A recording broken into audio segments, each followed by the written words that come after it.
Recording in progress.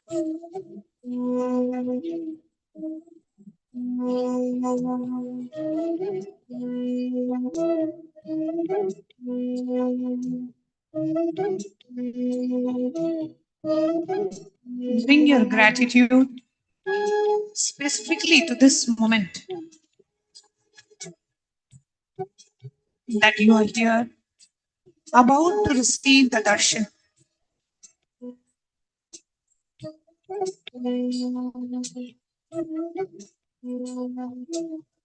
About to sit in the presence of the living avatar, the Paramavatara of Paramashiva.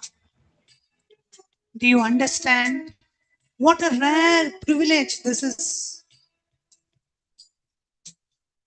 What an ultimate blessing life has showered you with. Billions of souls on this planet, how many get to sit in this direct transmission of an incarnation?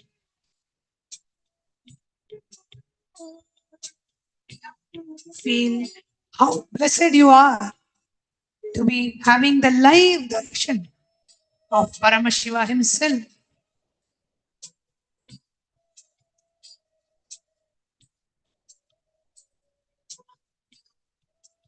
Let gratitude become not just a feeling, but your state. Let it soften every hardness in you. Let it crack open every wall inside you. Gratitude is the fastest way to make your heart available, and only an available heart can receive. Silently repeat within yourself, I did not earn this. It was given to me, and I am grateful.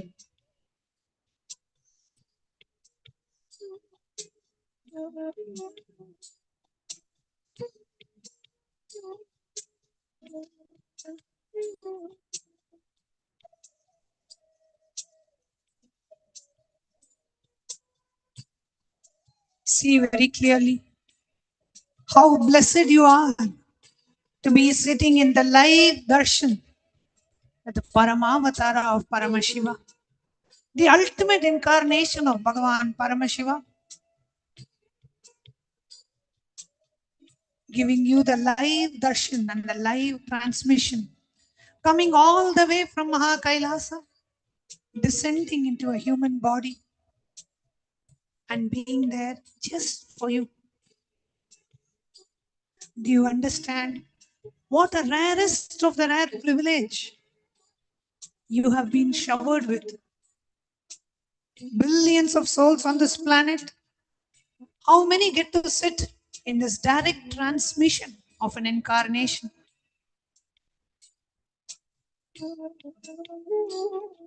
Let this gratitude become not just a feeling, but your very state.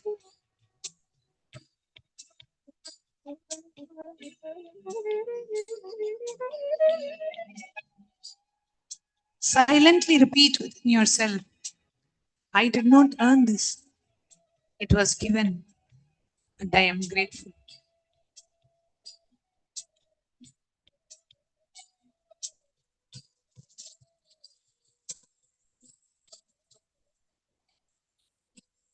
Now,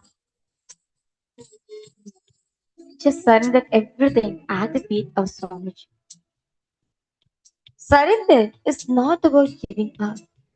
Surrender is you giving in into something large. Surrender is not weakness.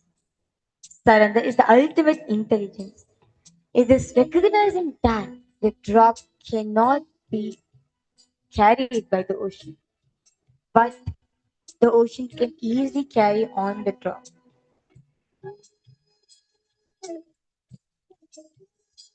Realizing that the drop itself is an ocean, and the ocean is carrying the drop. Bring your awareness to the one thing that you're still holding on to. There is always something some worry, some agenda, some expectation. Something should happen in your life. Something should happen in this satsang. Maybe you came with a problem you desperately want solved. Maybe you came hoping for a specific experience. Maybe you're still trying to control how you appear, how you sit, whether you're doing it all right. Find that grip, that tension. It is a tension somewhere in your body, in your shoulders, in your jaw, in your belly. Now breathe into that grip, into that tension. And as you exhale, let it go. Not because you have to, but because you want, because you trust that what waits on the other side of you is far greater than anything you could ever produce, you could ever perceive. Repeat silently within yourself with full sincerity. I surrender all my problems at the divine lotus feet of my Guru. Swamiji, I am surrendering all my expectations. I do not need a specific experience. You know what I need more than I do.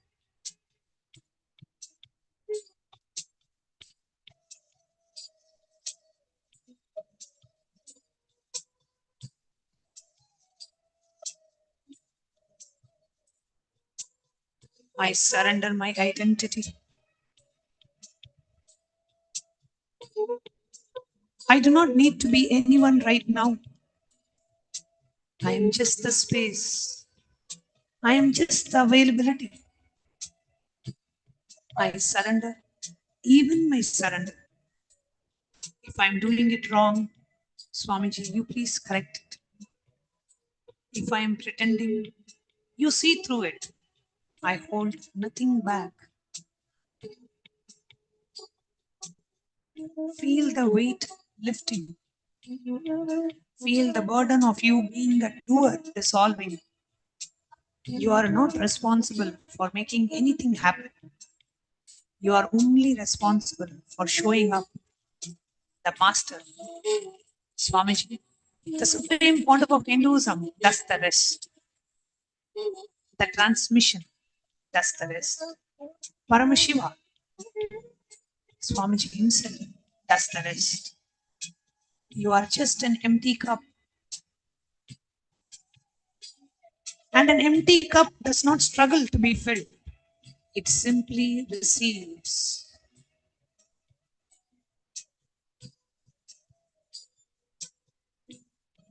Now, come to the space of listening. Most of us hear the words, but few listen. And almost no one listens from the space we are entering. Ordinary listening is filtered. The mind is busy, comparing, judging, agreeing, disagreeing, relating everything back to itself. But this applies.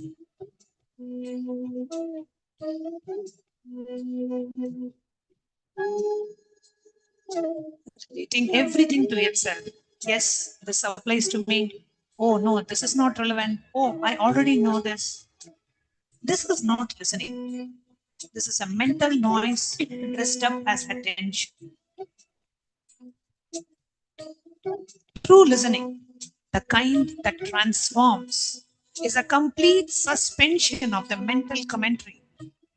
It is not about understanding every word, it is about receiving the transmission that writes on the words. Imagine your entire being as a vast silent hall. No furniture, no decoration, no opinions, no memories, just a pure empty space. Acoustic perfection. When a sound enters in this hall, It is received fully, without distortion, without echo, without resistance. And that is the space of listening. The words of the Master are not ordinary words, they are vehicles. They carry the energy, the consciousness, the very state of the speaker. When Bhagavan speaks, he is not just giving us information. Bhagavan is downloading his state of samadhi, his superconscious state, into each and every one of us. But the download can only complete if you are not interrupting it with your own mental activity. Now, settle into your listening space. Every time a thought arises, thoughts will rise. Do not fight it. Just notice it. Oh, a thought is happening. And return to that silence. Return to the empty hall. Return to receiving. Breathe in with a silent repetition. I am not here to understand. Breathe out with a silent repetition. I am here to become. Again, as you inhale, repeat to yourself, I am the vast, empty, pure space. And as you exhale, repeat to yourself, I am listening. As you inhale, again, repeat to yourself your words. And as you exhale, repeat to yourself, my very being. Sit in this. No effort, no strain, just pure openness, just pure receptivity, just the effortless attention of a child gazing at a rose, not needing to analyze, not needing to respond, just drinking in.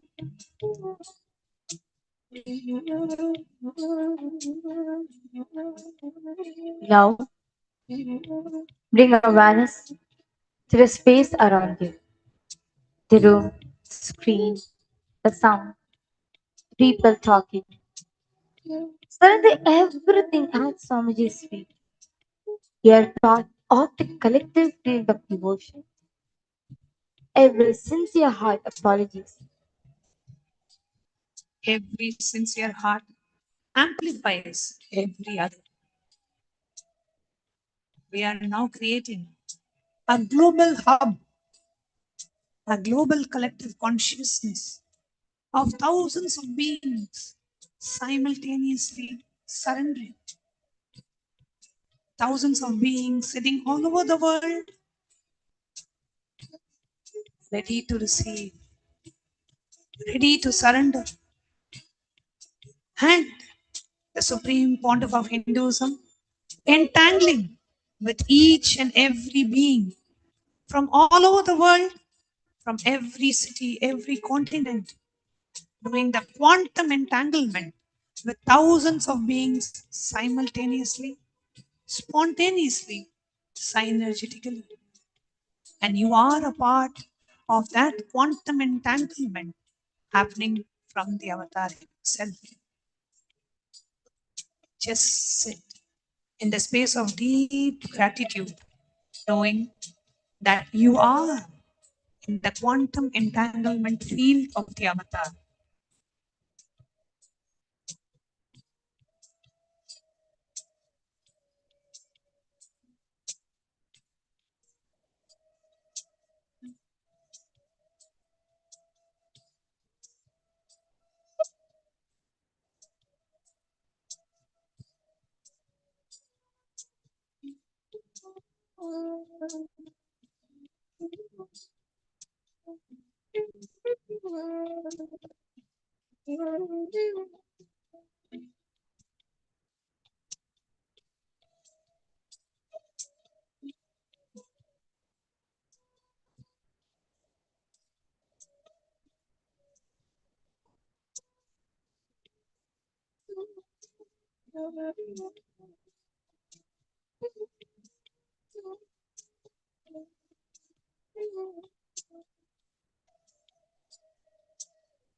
Just prepare your whole being with the space of gratitude.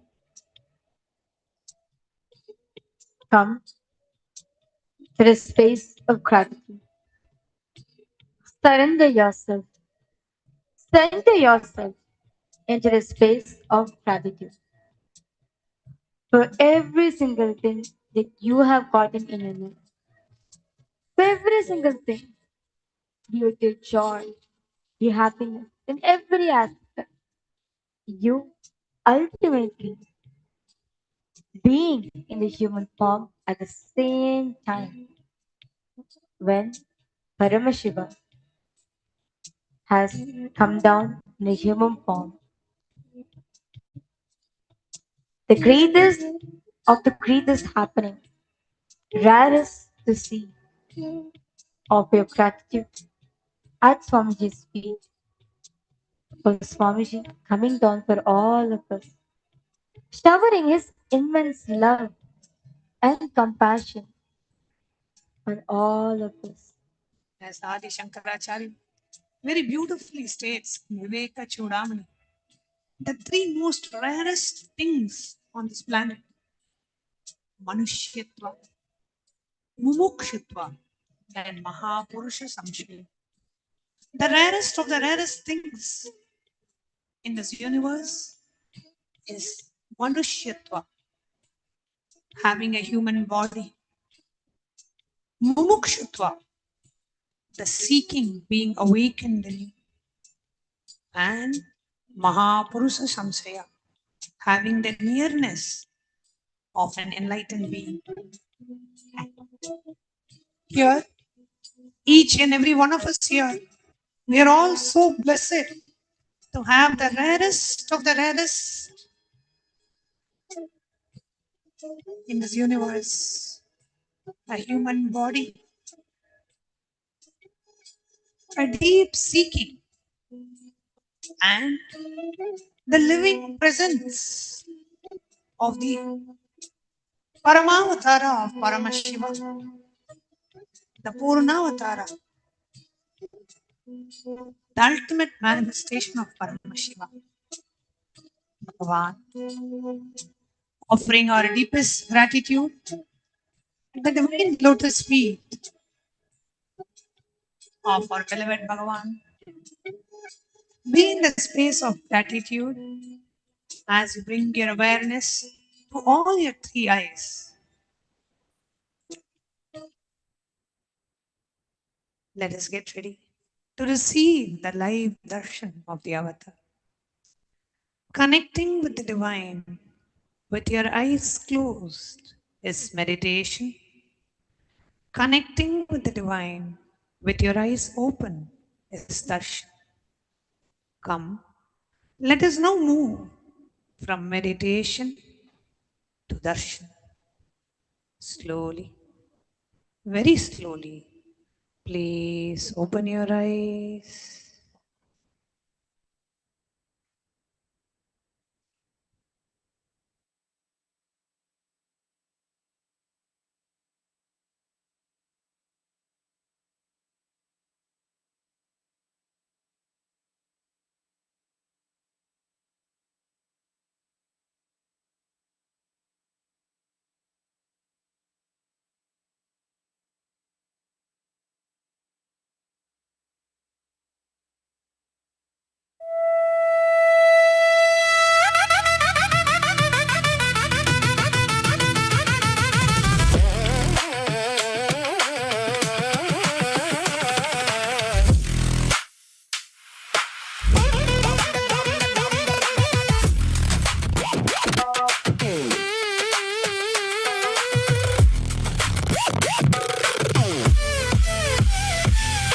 Nithyananda, என் ஈசனே, என்னுள் நிறைந்த நாதனே.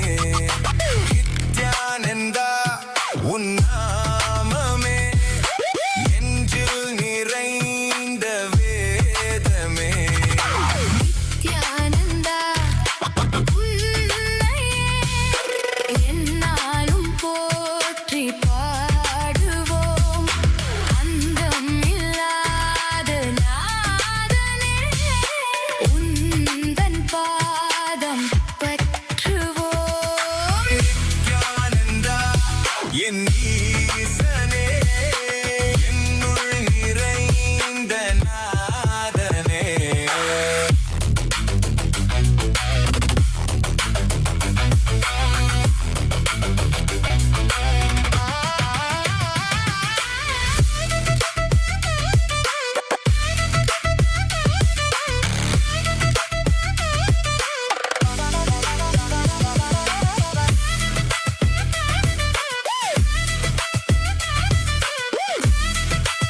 நீ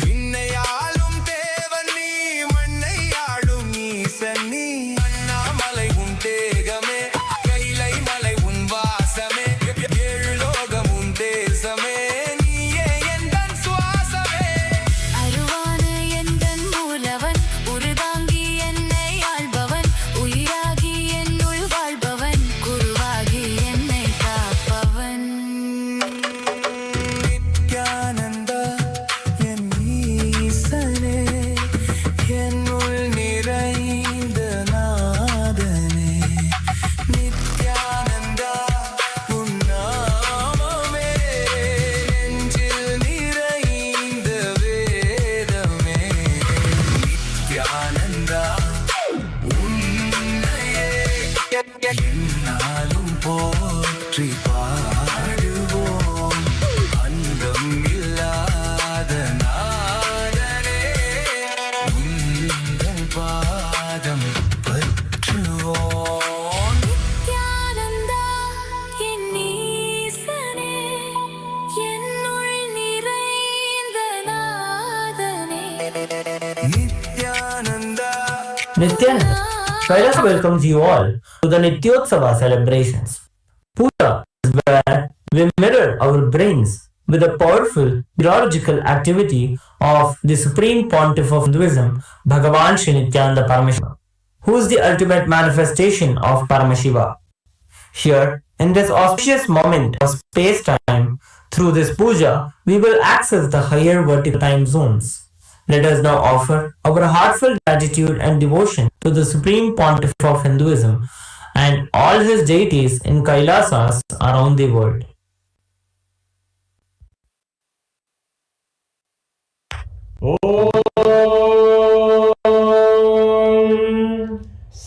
सहस्रदलपङ्कजे सकलशीतरश्मिप्रभम् वराभयकराम्बुजं विमलगन्धपुष्पाम्बरम् प्रसन्नवदने क्षणं सकलदेवतारूपिणम् स्मरेत् शिरसि हंसकं तदभिधानपूर्वं कुर्वम्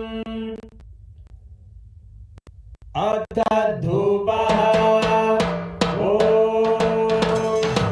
धूरसि धूर्वधूर्वन्दं धूर्वदयोस्मान् धूर्वदितं धूर्वयं वयं धूरामस्तु देवानामसि दष्टितमन्वप्रितमं ज्येष्ठतमं वन्यतमं देवौतममृतमसि अविद्वानं त्रियुग्मस्वमाह्वाः विद्यस्य त्वचक्षुषा प्रेक्ष्ये मावेर्मा संविक्ता मात्वारिकं विष्णु श्री सर्वदेवदेवी स्वरूपाय भगवते श्रीनित्यन्दकाय ध्रुवमाग्रापयामि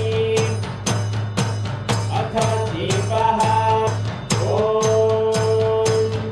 उद्दीप्य स्वजातवेदो अग्निर्निर्दिग्मन् पशोभिर्यमग्यमावहदेवनं जनिष्ठिता मानोहितं श्रीर्जातवेदो रामस्वम्पुरुषं जगत् अभिद्रजज्ञागै श्रियामा परिपादया श्रीसर्व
मूलावताराय ज्योतिस्तंभस्वरूपिणे श्रीकैलासप्रधानाय नित्यानन्दाय मङ्गलम् तत्त्वज्ञानप्रदाताय नित्यानन्देश्वररूपिणे श्रीकैलासप्रधानाय नित्यानन्दाय मङ्गलम् मूलप्रकृतिरूपाय परमशिवशक्तिस्वरूपिणे श्रीकैलासप्रधानाय नित्यानन्दाय मङ्गलम् दण्डत्रिशूलहस्ताय कालकालस्वरूपिणे श्रीकैलासप्रधानाय नित्यानन्दाय मङ्गलम् आदिपूज्याय देवाय सकृत्पूर्णत्वरूपिणे श्रीकैलासप्रधानाय नित्यानन्दाय मङ्गलम् सर्वाभयविनाशकाय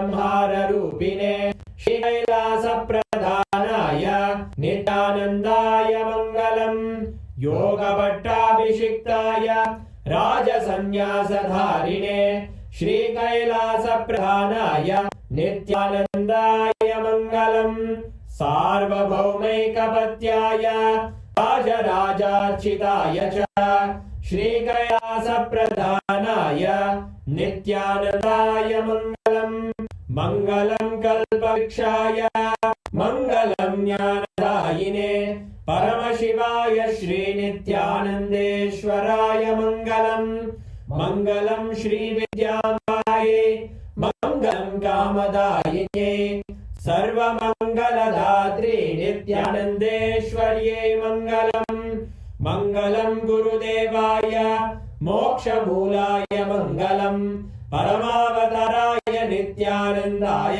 गुरवे मङ्गलम् हरिः ओम् तत्सत् सर्वं भगवत् श्रीनित्यानन्द परमशिव पादुकार्पणमस्तु ॐ नित्यानन्दम्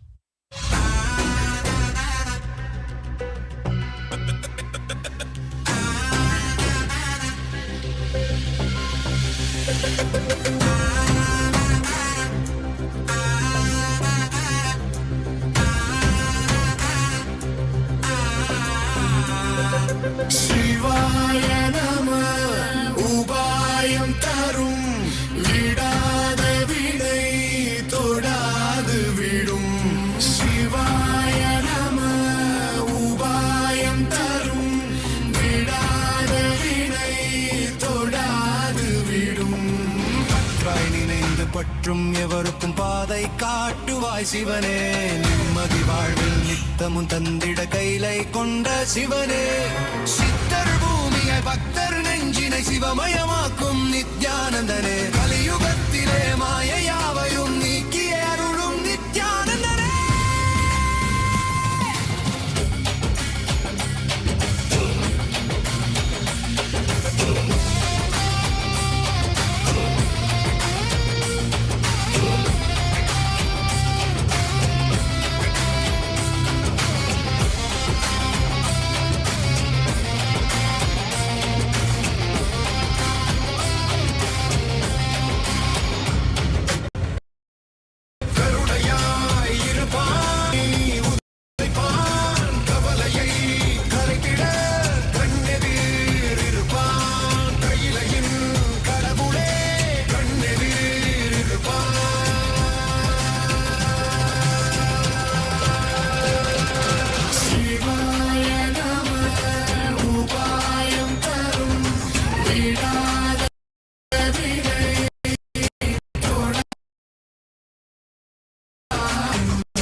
அனலே சிவனே கனலே சிவனே மணலே சிவனே காற்றே சிவனே கடலே சிவனே அருளே சிவனே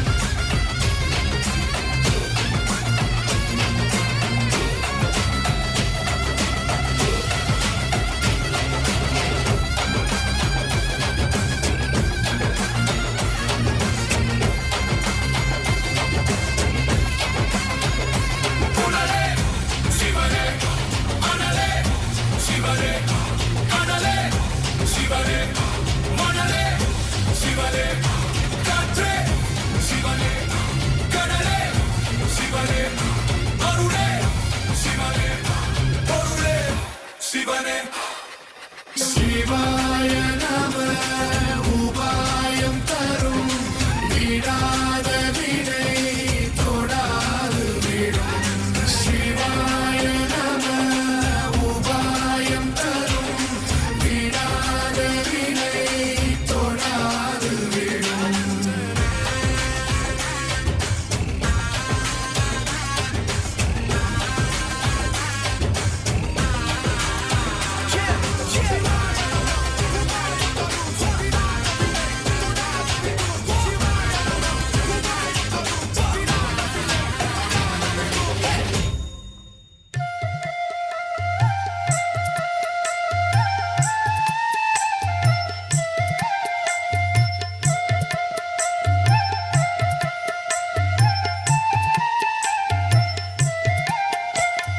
ஆயர்குல மன்னன் இங்கே வந்தாச்சு நல்ல தியானந்தர நித்யன் என்று ஆயாச்சு ஆயர்குல மன்னன் இங்கே வந்தாச்சு நல்ல தியானந்தர நித்யன் என்று ஆயாச்சு ஆறுமுகன் தந்தை இங்கே வந்தாச்சு ஆறுமுகன் தந்தை இங்கே வந்தாச்சு அடநாலு முகனும் நாரணனும் சேர்ந்தாச்சு சேர்ந்தாச்சு ஆயர்குல மன்னன் இங்கே வந்தாச்சு நல்ல தியானந்தர நித்யன் என்று ஆயாச்சு ஆறுமுகன் தந்தை இங்கே வந்தாச்சு ஆறுமுகன் தந்தை இங்கே வந்தாச்சு அடநாலு முகனும் நாரணனும் சேர்ந்தாச்சு சேர்ந்தாச்சு ஆயர்குல மன்னன் இங்கே வந்தாச்சு நல்ல தியானந்தர நித்யன் என்று ஆயாச்சு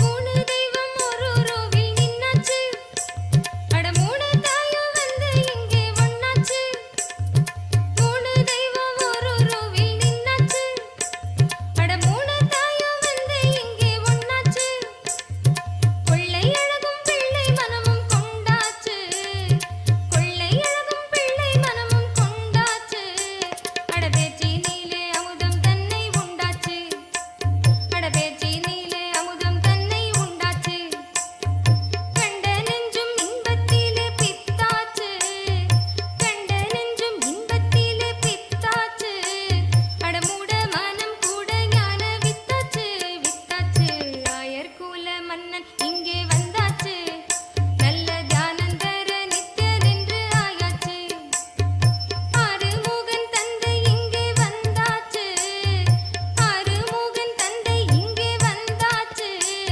அடநாலு முகனும் நாரணனும் சேர்ந்தாச்சு சேர்ந்தாச்சு ஆயர்குல மன்னன் இங்கே வந்தாச்சு நல்ல தியானம் தர நித்யன் என்று ஆயாச்சு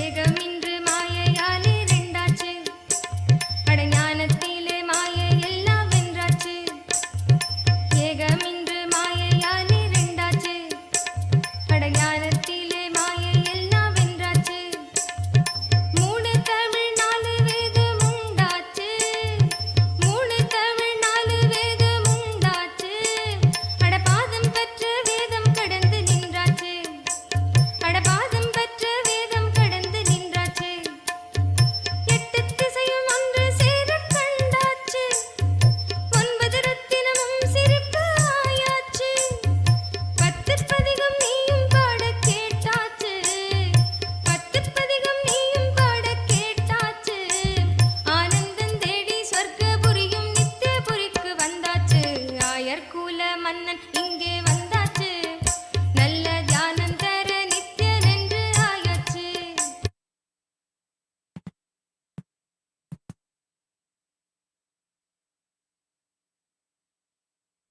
Nithyanandam, as all of us are enjoying the grace and blessing of our beloved Swamiji. Swamiji, out of his extreme compassion to all of us, is continuously available to us accessible to us through various different digital media platforms. And today, we are going to be walking all of you through a few of them, through which you can directly post your prayers and receive the grace and blessings from Swamiji. Kailasa's digital nation is the largest in the world, with over 1 billion lives enriched and enriched. Since 2006, before social media even became a trend, the Supreme Pontiff of Hinduism spearheaded simple enriching through the digital platforms to reach the international audience. And today, Kailasa stands as the largest digital nation in the world with over 11,500 digital media assets available in over 108 languages in 150 regions of the world. Now, we'll walk you through a few platforms through which you can directly connect with Swamiji, posting your prayers and receiving the direct boons, blessings, and getting showered from Swamiji. The first platform is YouTube. We have over 536 YouTube handles, enriching over 575 million lives and continuing. Kindly head to the official handle, Kailasa's SPH Nithyananda YouTube handle. Here, go to the live chat section. Go to the live video, and in the live chat section, you can post your prayers in the comment section and receive the direct blessings from Swamiji. And the next handle which we have is Instagram. Our official handle on Instagram is Kailasa's SPH Nithyananda. With over 158 platforms on Instagram and having enriched over 325 million lives and continuing. Kindly take a moment to head to Kailasa's SPH Nithyananda Instagram handle and click the follow button if you haven't yet done so, as this is where you can get access to all of the latest pictures of Swamiji. And there you can go to the live video by clicking on the profile picture, and you can post your prayers and boon requests as comments below and directly receive the grace and blessing by the Supreme Pontiff of Hinduism. The next handle is Kailasa's SPH Nithyananda Paramashivam on X. Take a moment and head to this handle, which is formerly known as Twitter, and make sure to hit that follow button. Go to the topmost pinned tweet, and as a reply to the pinned tweet, using the hashtag #AskTheAvatar, you can post your prayers and receive the direct blessings from Swamiji. The next handle is Facebook. Our official Facebook page is Kailasa's SPH JGM Nithyananda Paramashivam, with over 1,156 platforms on Facebook and having enriched over 425 million lives and continuing. We request all of the viewers to take a moment and head to Kailasa's SPH JGM Nithyananda Paramashivam Facebook page, and you can click the follow button and go to the live video, and you can post your prayers and boon requests in the live comments below and receive the grace from Swamiji. Now, we'll be entering into the Kailasa's parliamentary voting. Swamiji, the Supreme Pontiff of Hinduism, is giving a unique platform, unifying the global Hindu diaspora all over the world and giving us a voice where Hindus are empowered to be able to take responsible decisions for Hinduism. We welcome all the parliament members of Kailasa, the Kailasa's Chit Sabha members, and Kailasa's Rajya Sabha members who are here today with us. Now we'll be guiding all of you with today's voting subject. Take a few minutes and head to our Kailasa Parliament website where you can go ahead and cast your vote. As UNESCO continues examining AI and intangible heritage in the present day and age, the Supreme Pontiff of Hinduism, through Kailasa's Yellow Om, has collected over 1 million digital books, 15 terabytes of digital manuscripts and books, and 14,500 palm leaf manuscripts online, restoring one of the most important pillars of Hinduism. Which of the below aspect of the Supreme Pontiff of Hinduism's revival through the Yellow Om do you think has the most impact to you as a Hindu? Take a few minutes and head to the website, and you'll be able to see these options. Source scriptures and palm leaf manuscripts, the temple rituals and agamic procedures, the sacred languages and the commentary traditions, applied knowledge systems, the yoga, healing, architecture, governance, and all of the above. Take a few minutes, head to our Kailasa Parliament website, and go ahead and cast your vote. Using the hashtag Kailasa votes, you can post on your social media handles why you have chosen what you have chosen. And the next voting question, which we have for all of Kailasa's Rajya Sabha members, is: as a Rajya Sabha member, what do you think would be the most impactful way to raise awareness about the Supreme Pontiff of Hinduism's Yellow Om initiative? And the options are: through digital media initiatives and drive. Option 2, participation in reading groups and events. Option 3, host discussions and think tanks. And option 4, all of the above. We request all of Kailasa's Rajya Sabha members to please take a moment, head to kailasa.org/Hindu-votes, where you can cast your vote, and do share this on your social media with the hashtag #KailasaVote. Now, with this, let's all continue to receive the darshan of Swamiji and receive today's powerful revelations directly from Swamiji.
completely, without any contradiction. He is the whole Brahmanda, the complete cosmos, the infinite glory of all galaxies, all dimensions, all time, all space, both at once. He is smaller than the smallest and greater than the greatest, at the exact same moment. This is why in our tradition, we worship a small Shivalinga, a simple stone, and we directly experience the infinite cosmos inside it. This is why a single lamp lit with devotion can reveal the complete Jyotirlinga. Because the flame is not just fire, it is the total consciousness of Paramashiva. This is why one simple flower, offered with your heart, becomes the total offering of all the worlds. Because the flower is not just a flower, it is a compressed universe. And when you offer it, you are offering every atom, every star, every dimension. Paramashiva is fully present everywhere, not symbolically. Every single moment of your life contains his complete presence, not a fragment, not a shadow. This is not belief. Belief is weak. Belief is shaky. This is the very structure of reality. This is the foundation of the whole science. God is not far. God is closer than your own skin. God is the very substance of the you that is listening to these words right now.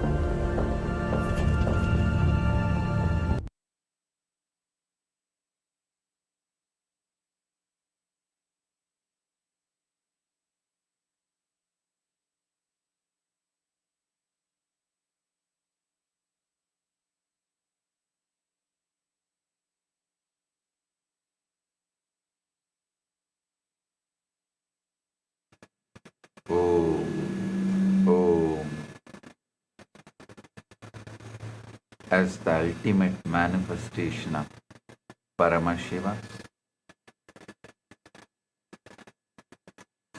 Gangadhara Murti, Ganga Visarjana Murti, I bless you all with Paramadvaita.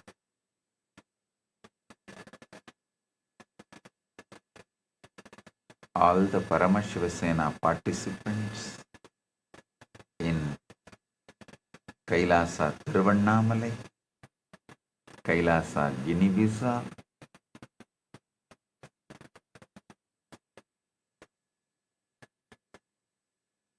and all the Chit Sabha members, Raj Sabha members, and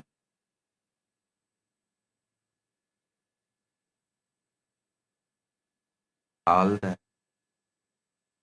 Kailasa parliamentarians, citizens, visitors and viewers. I welcome each and every one of you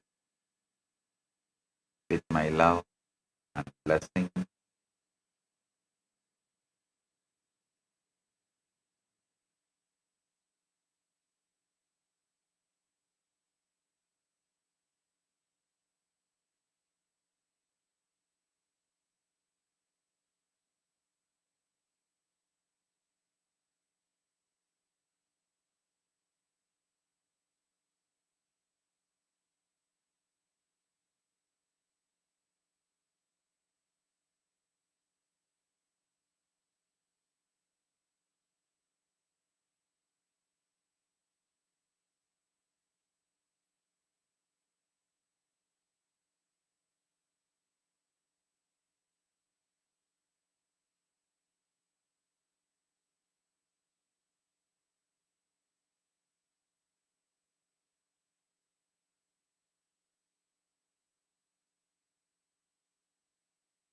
Nithyananda, Papa Samharaga Nithyananda, Guruvayur Pura Nithyananda, Sri Hari Krishna Nithyananda, Paramatma Gurudeva, Papa Nivarana Deva, Paramatma Gurudeva, Papa Nivarana Deva, Nithyananda, Nithyananda, Nithyananda, Nithyananda, Nithyananda, Nithyananda, Nithyananda, Nithyananda, Nithyananda, Nithyananda, Nithyananda, Nithyananda, Nithyananda, Nithyananda, Nithyananda, Nithyananda,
Om.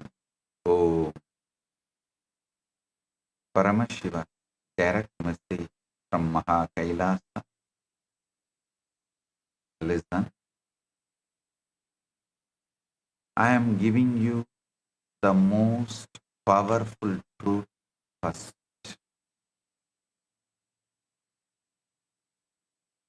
Today, I am going to initiate this truth directly as an experience to you so that it stops being just information and becomes your cellular reality.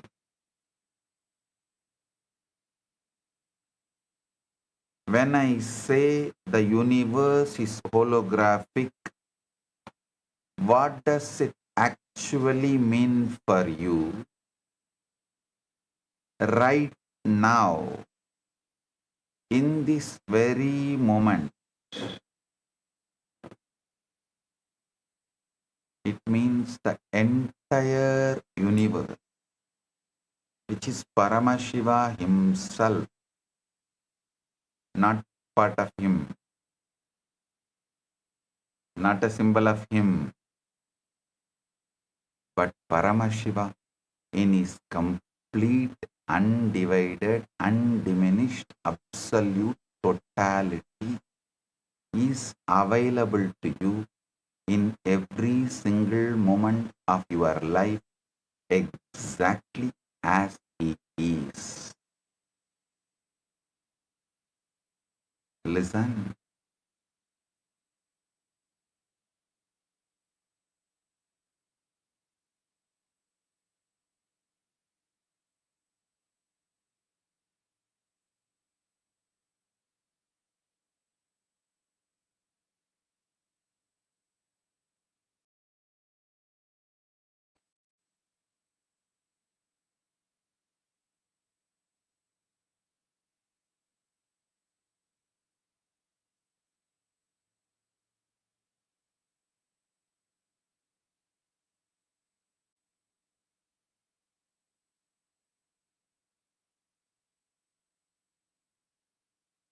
Listen.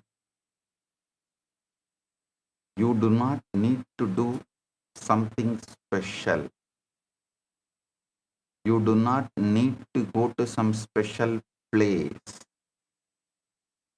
You do not need to wait for some future enlightenment or after death state. You can experience Paramashiva as he is here and now in this very breath, in this very heartbeat, in this very experience that is already happening within you. This is not a philosophy to think about. This is not an inspiration to feel good for a few minutes.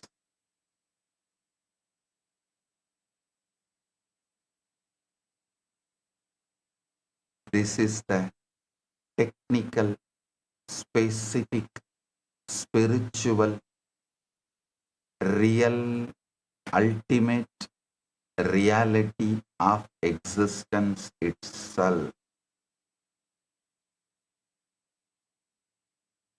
Today I am giving you the exact technology to access that reality. The technology of Shad Adva, the six-fold technology of harnessing the holographic universe.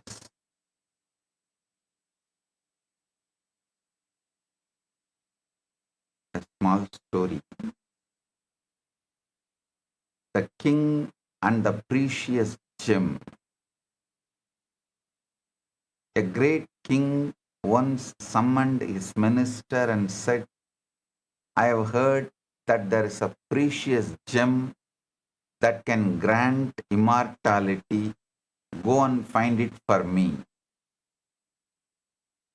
The minister searched the entire kingdom. He went to the mountains, the forests, the rivers, the temples. He consulted wise sages and traveled to distant lands.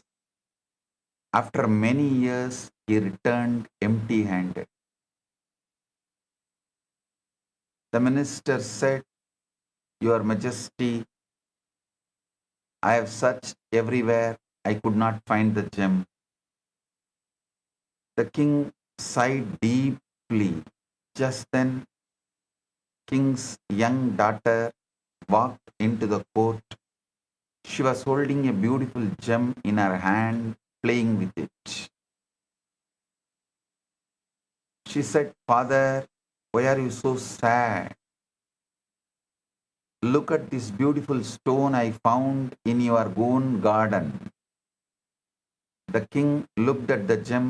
It was exactly the gem of immortality he had been seeking. It had been in his own garden all along, right outside his palace door. The minister fell at the king's feet. "Your Majesty, forgive me. I searched the whole world, but I forgot to look where I was standing.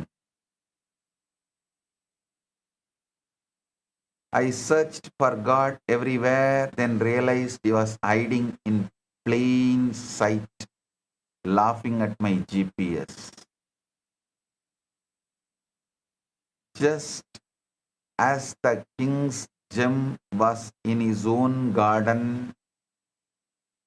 right outside his palace door, in the most obvious place, Paramashiva is in this very moment, in this very breath, in your own heart. The minister searched mountains, forests, rivers, and temples. He went to distant lands, consulted wise sages. But the gem was where he began, at home. You are the minister. You search for Paramashiva in temples, pilgrimages, future lifetimes, and special spiritual states. Meanwhile, he is in the garden of this very moment, the moment you are living right now. The gem of immortality, Paramashiva consciousness, is not somewhere else. It's in the breath you are breathing. It's in the heartbeat you are feeling. It's in the awareness that is listening to these words.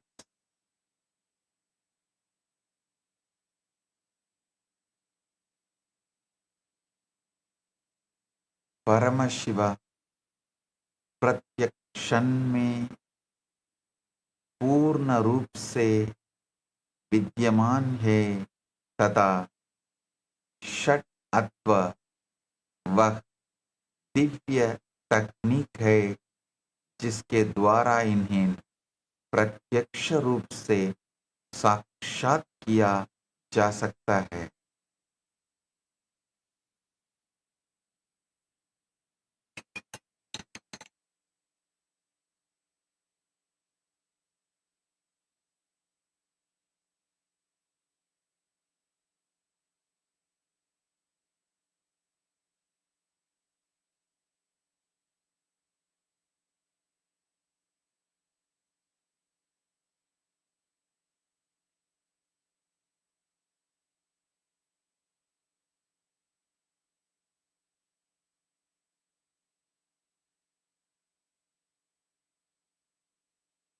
Understand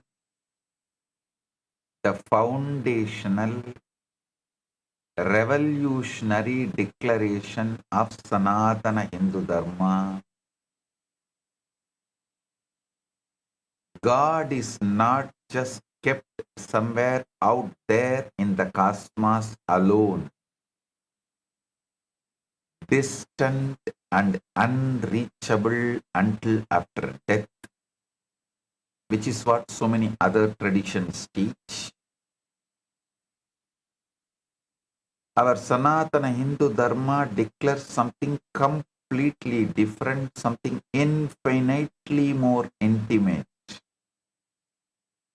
Paramashiva is described as the very source, the subtle in the subtlest, more intimate than your own breath, smaller than the smallest particle, and simultaneously he is the whole Brahmanda, the complete cosmos in all its gigantic infinite glory. Anoraniyan Mahato Mahiyan. He is smaller than the smallest and greater than the greatest, both at once without any contradiction. That is why in our tradition we worship a small Shivalinga and directly experience the infinite cosmos.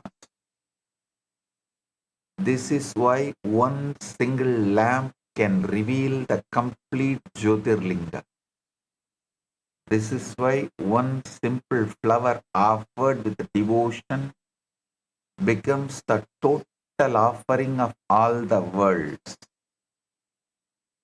Because Paramashiva is fully present everywhere, not symbolically but actually, not partially but completely. Every moment contains his complete presence. Every act can become a total contact with him. This is not belief. This is the very structure of reality, and this is the foundation of the whole science I am revealing today.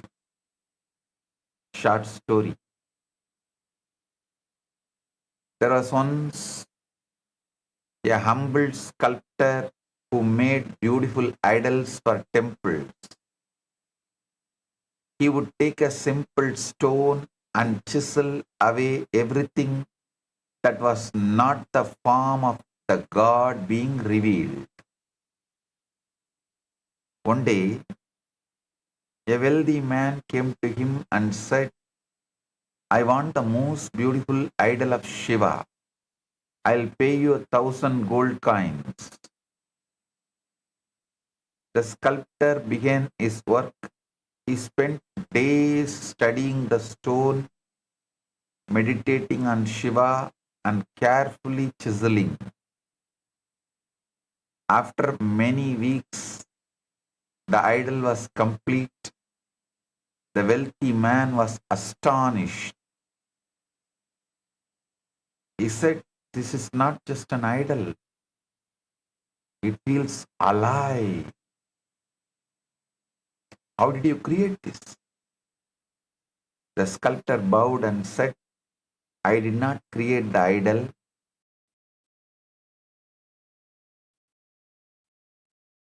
I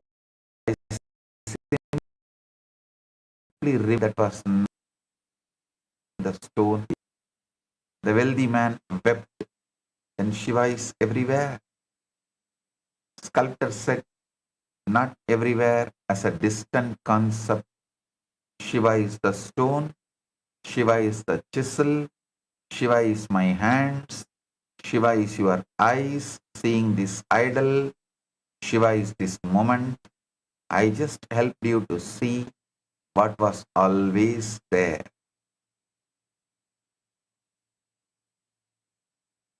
The sculptor did not put Shiva into the stone.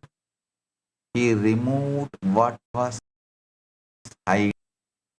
Similarly, Paramashiva is not placed on to moments by our worship is already there. Paramashiva is not placed into moments by our worship. He is already there. We just need to remove the veils, the ignorance, the separation, the I am this body identification to see him.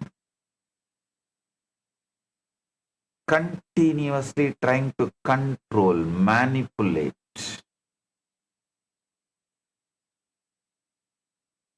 Drop that. You are the sculptor. Your life is the stone. Your sadhana, your awareness, your devotion. These are the chisels. You don't create Paramashiva. You don't bring him into the existence.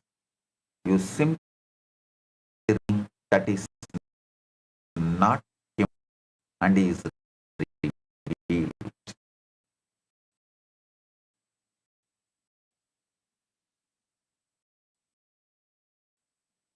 You access this is fully available in every moment. This is described in Tantra Loka by Abhinava Gupta through the science of Advopa Yoga. The day before yesterday, I revealed the Shat Advas, the 6 Advas. But now you will learn how to use those Advas as a living technology to experience Paramashiva in any moment of your life through any act, however simple it may appear. Tantraloka Abhinava Gupta says, Adva Kramena Yadavye Pade Sampatti Karaname Hedunam Boga Bogatva Aprabuddhanam Chayat Chayat. Aprabuddhanam Chaya Jayat. That's the key word. The word Adva, meaning path, stands for the means by making use of which the aspirant attains the end, which lies in getting the object of enjoyment by the dualist and getting assimilated to Shiva by the wise. Listen. Listen to this. The path stands for the means by making use of which aspirant attains the end, which lies in the getting the object of enjoyment by the dualist and getting assimilated to Shiva by the wise.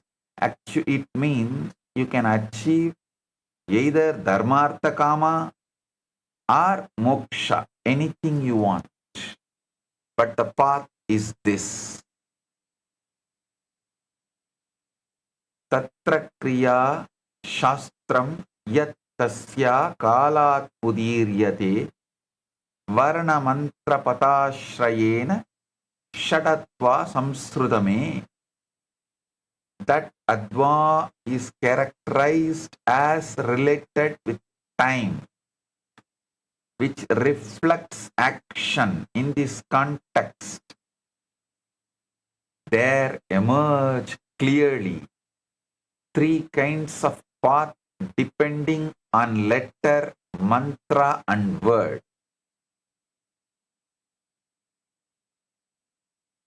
Yatmurtyatmega tasya sadesakya idikahyade kala tattva purartatma dvitiyo adva prakirtitaha.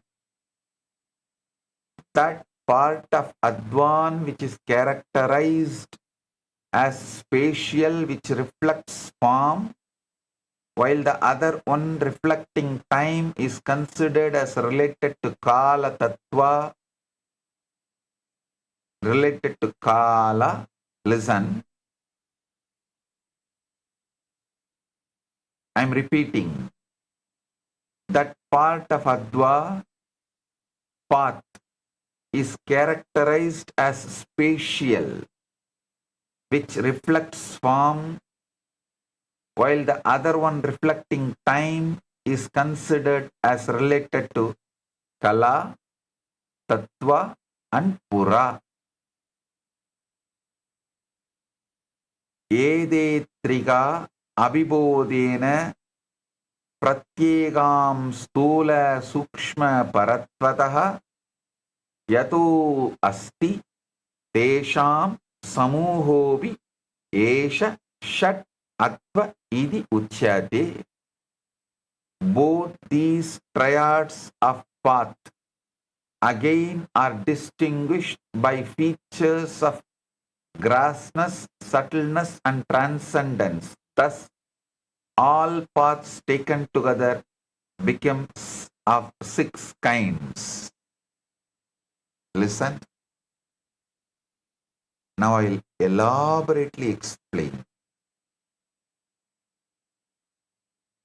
What does Adva really mean? It's not just path in the ordinary sense. The word path is the too shallow translation. That translation is too shallow.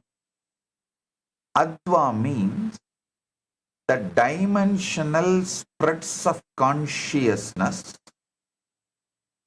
the precise ways in which Paramashiva stretches himself out from his pure, formless, undivided state into the manifest experience of your daily life, body, mind, world, sound, meaning, time, space. Think deeply. Do the Shravana and Manana deeply. Paramashiva is one, infinite, undivided, and yet you experience many, a physical body, a thinking mind, and an external world, sounds, words, meanings, emotions. How does the one become many without ever ceasing to be one?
Listen.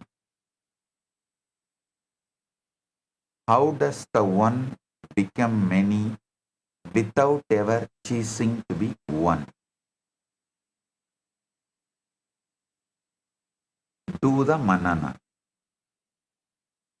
Paramashiva is one infinite, undivided, and yet you experience many, a physical body, a thinking mind, and an external world, sounds, words, meanings, emotions.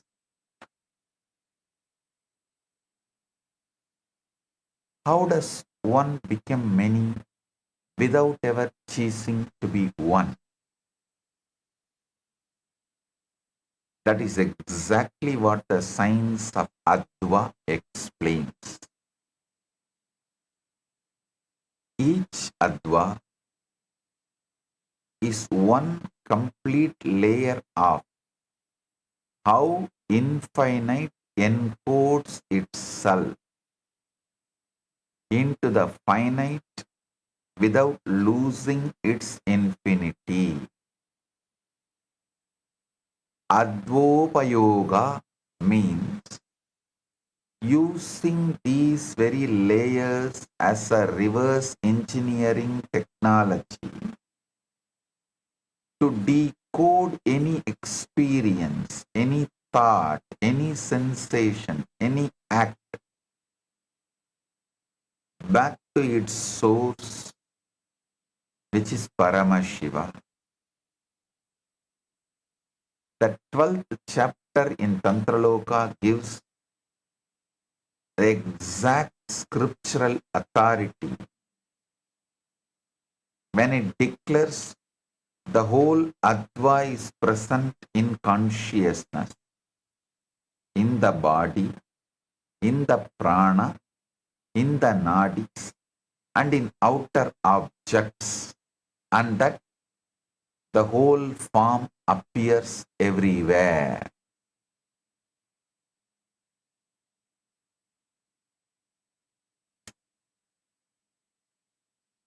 Listen. Small story.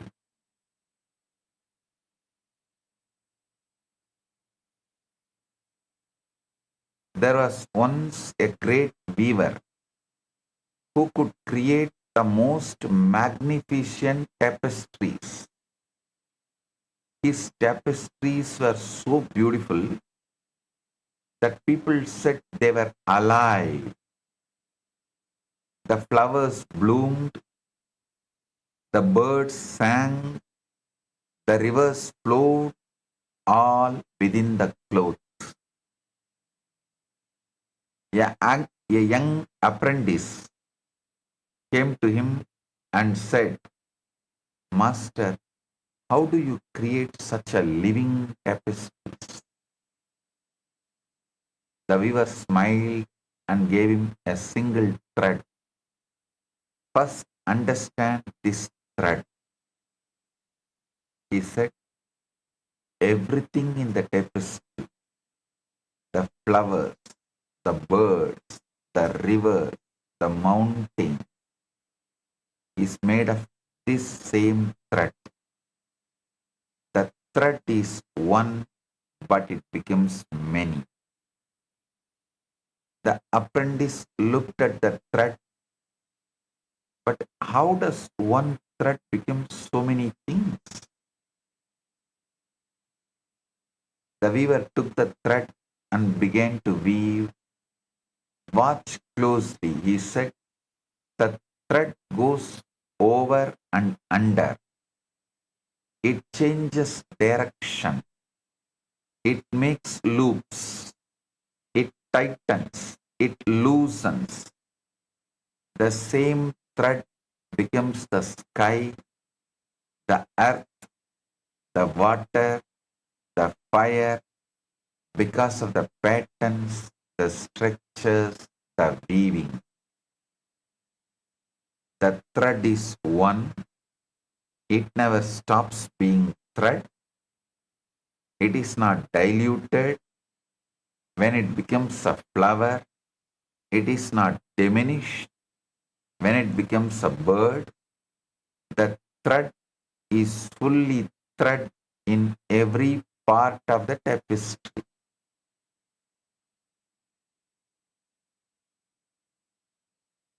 Yet the thread becomes many forms, flowers, birds, mountains, rivers. How? Through weaving the structure, the patterns, the organization. This is exactly how consciousness, Paramashiva, becomes the universe. Varna means pure sound is the raw thread. Pure consciousness. Mantra is the weaving pattern, the structure that gives form. Pada is the meaning of the pattern, what the weave represents. Kala is the tension of the thread, the power, the energy. Tattva is the material of the thread, the substance, the principles. Bhuvana is the entire tapestry, the world, the experience. But remember, the thread is still thread. It has not become something else. The flower is thread, the bird is thread, the mountain is thread. Similarly, every moment is consciousness. Every experience is Paramashiva.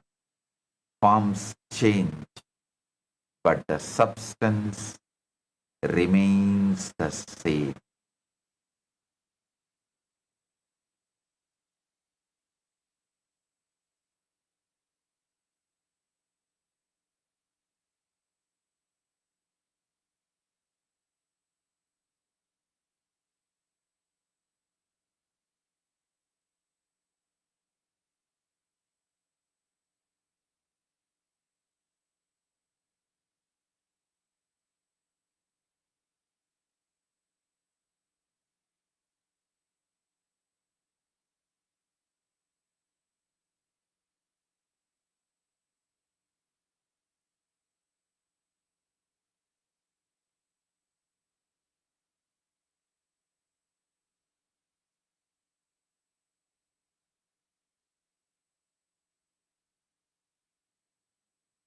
Listen.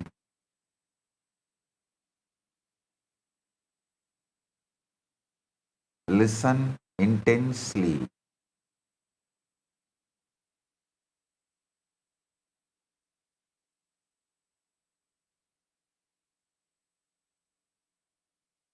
Listen intensely.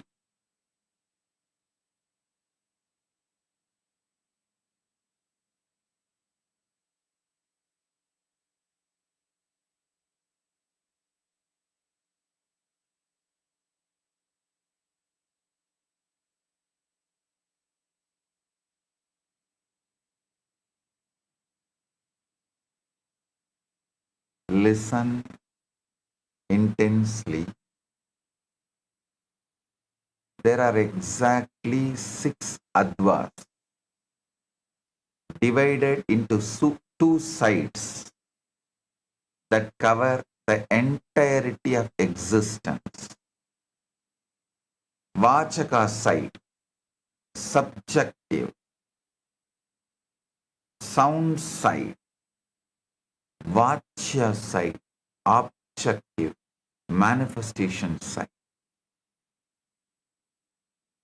Each one is a precise gear in the cosmic mechanism. On the Vachaka side, the first is Varna,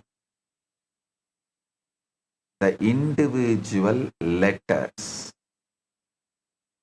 the seed sounds. The 50 Sanskrit letters are not just language,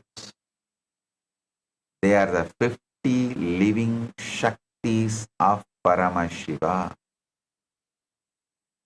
The very powers of cosmic intelligence from which all sound and all reality emerge. Second is mantra. Not mere repetitive chanting, living vibrational codes. Concentrated packets of Paramashiva's will that when alive vibrate your very being. Third is pada, words and their inner meanings, the structured understanding that bridges the formless and the formed, so that every word carries a whole world and every meaning creates a reality. On the Vachya side, fourth is Kala.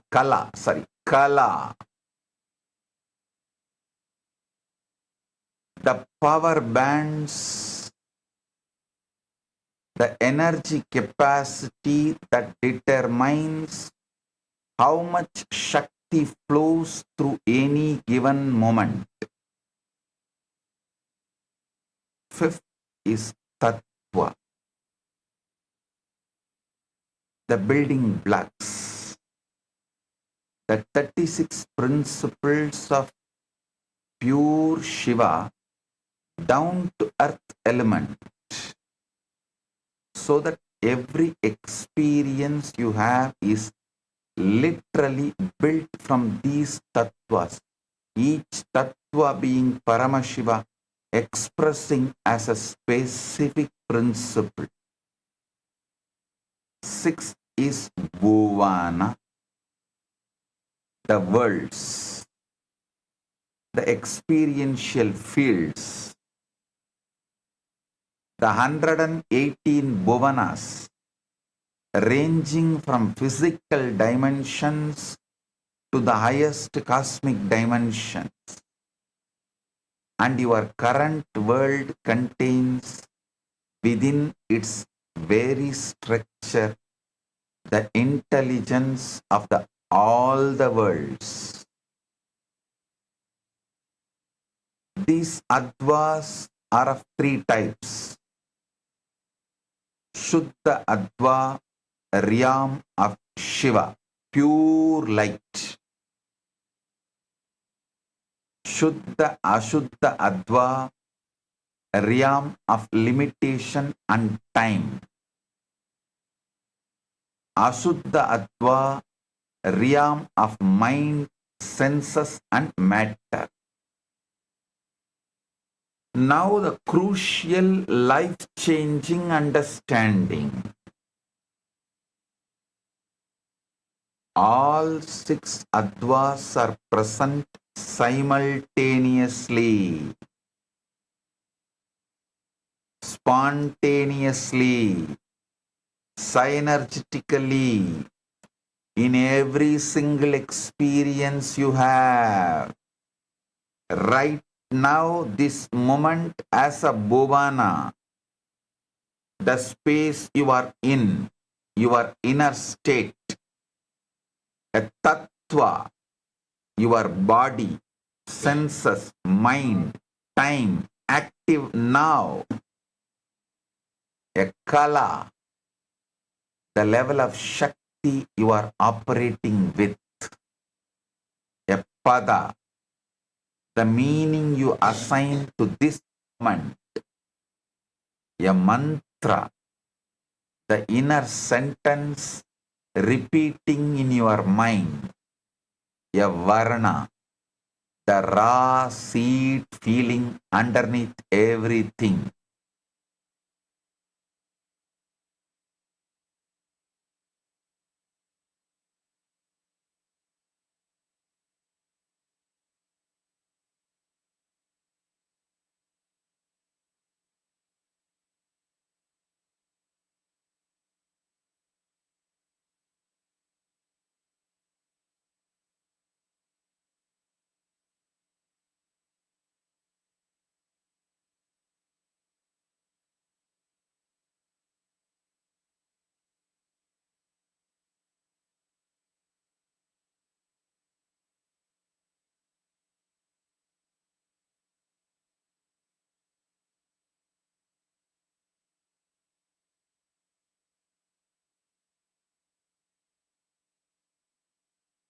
Listen carefully. A varna, raw seed feeling underneath everything.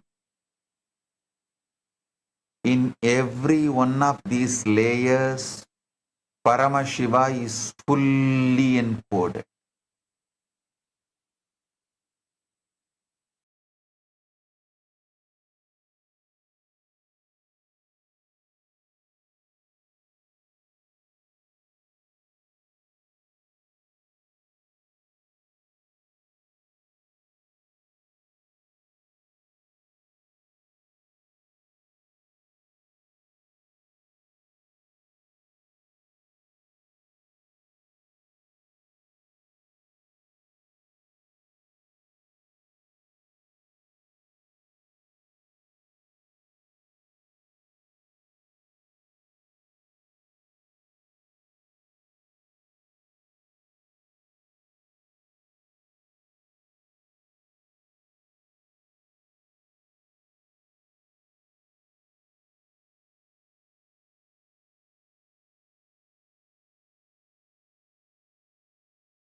The student played each string individually, one at a time, over and over.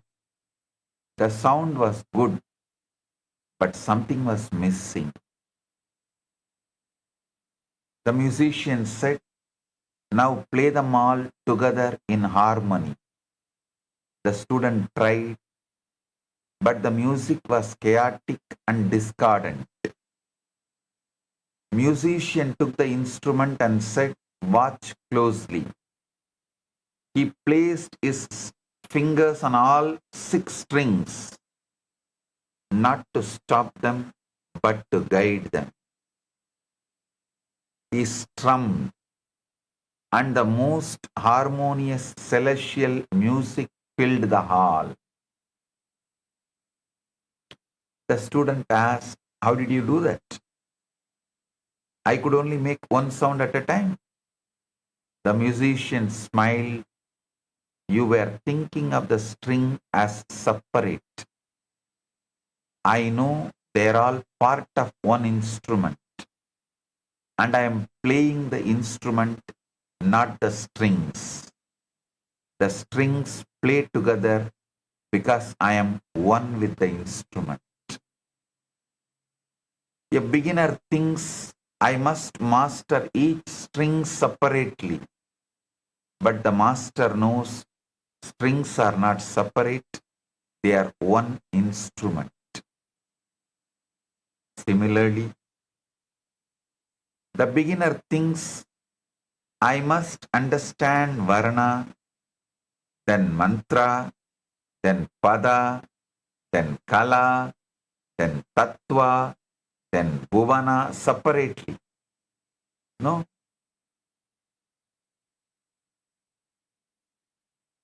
they are all consciousness expressing as one moment. A small story.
Listen.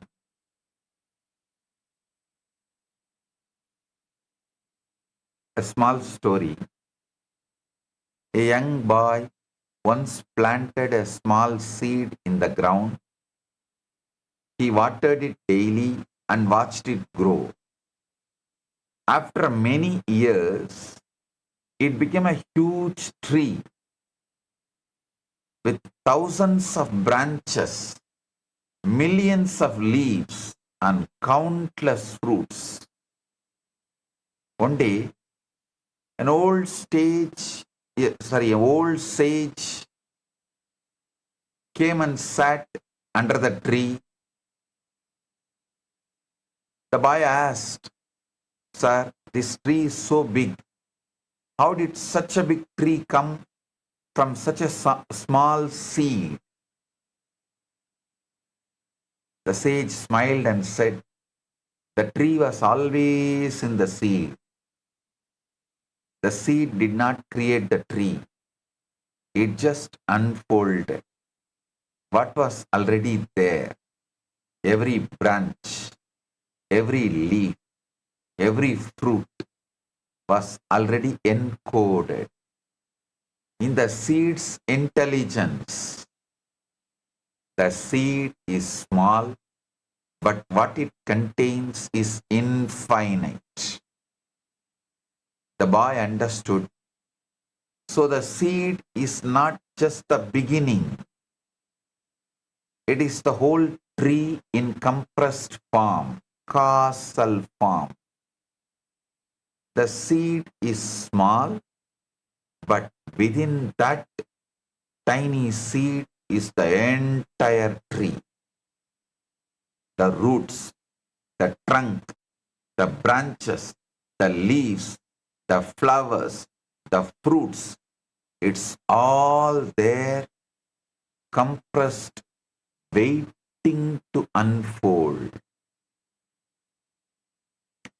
This is exactly what a moment is. This moment seems small. It seems ordinary. It seems like just a tiny piece of time. You are just sitting and listening to this satsang. But within this moment is the entire cosmos. All the 36 tattvas, all the 118 bhuvanas, all of Paramashiva's infinite intelligence. It is all there compressed, waiting to unfold. The seed does not become tree. The seed is the tree in compressed form. Similarly, the moment does not become the cosmos. The moment is the cosmos in compressed form. When you plant a seed, you don't say, "I will wait for the tree to come." You say, "The tree is already here. I just need to let it unfold." Similarly, when you live a moment, don't say, "I will wait for Paramashiva to come." Say, "Paramashiva is already here. I just need to see him."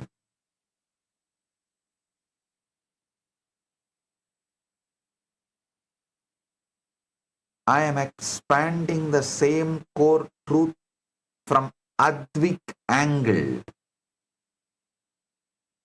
from the angle of the Advas. Every moment, your life is a compressed cosmos. This is not poetry. It is the direct technical consequence of 6 Advas operating simultaneously in everything you experience. In this very moment, while you are listening to these words, the bhuvana of this gathering, and your inner space is active. The tattvas of sound, mind, intellect, and body are structured. The kala that lets you grasp this knowledge is flowing. The pada, I am receiving Paramashiva's message, is forming meaning. The mantra of some subtle inner vibration is repeating.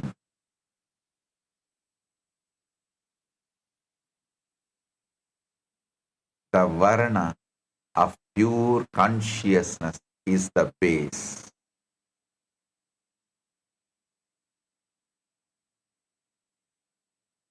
And Paramashiva, complete, is encoded in all 6 layers at once. This is why any moment can become enlightenment. This is why any act can become liberation. You do not need a special moment, because this very moment already contains Paramashiva completely, with no dilution, no fragmentation. The whole cosmos is packed into the now. Small story. There was once a king who had a magical mirror. Anyone who looked into the mirror would see not their own reflection, but the entire universe. Stars, galaxies, planets, all of it. One day a scientist came to study the mirror. He examined it from every angle. He measured its thickness. He analyzed its composition. He wrote a 1,000-page report on the mirror's properties. Finally, the king asked him, "Great scientist, what have you learned about the mirror?" The scientist said, "I have learned that it's perfectly smooth, perfectly flat, and perfectly reflective. It seems to contain the entire universe." The king laughed. "You have studied the mirror, but you have not looked into it. You have analyzed its surface, but you have not seen what it shows. Mirror does not just contain the universe, it reveals the universe. You have been looking at the mirror instead of through it. Stop looking at the mirror. Start looking through it. Science studies the mirror of reality, the nested structures, the fractal patterns, the holographic information. And this is valuable. But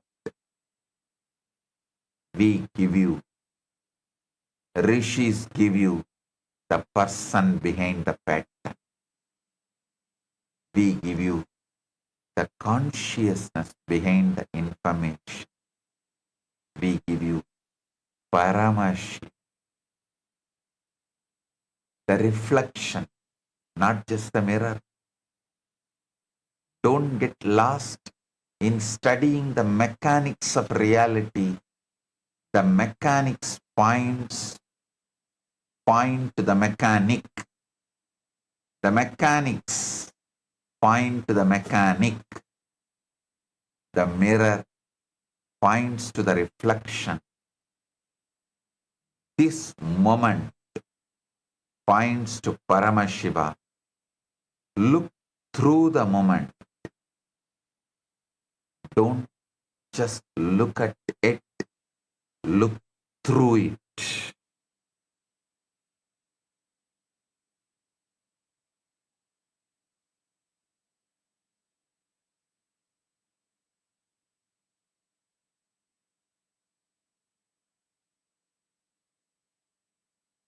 Listen carefully. Modern science is now catching up to the cosmic truth that Paramashiva has already revealed. But they only see the pattern. I am giving you the intelligence behind the pattern, the living consciousness behind the mathematics. Science says reality is nested. Electron around nucleus, planet around sun, solar system around galaxy. The same hierarchical pattern repeats at every scale. But science cannot tell you who is creating this nesting.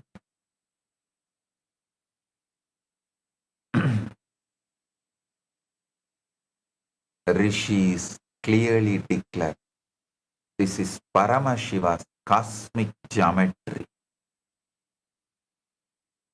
His intelligence expressing simultaneously at every scale from the subatomic to intergalactic, subatomic to intergalactic.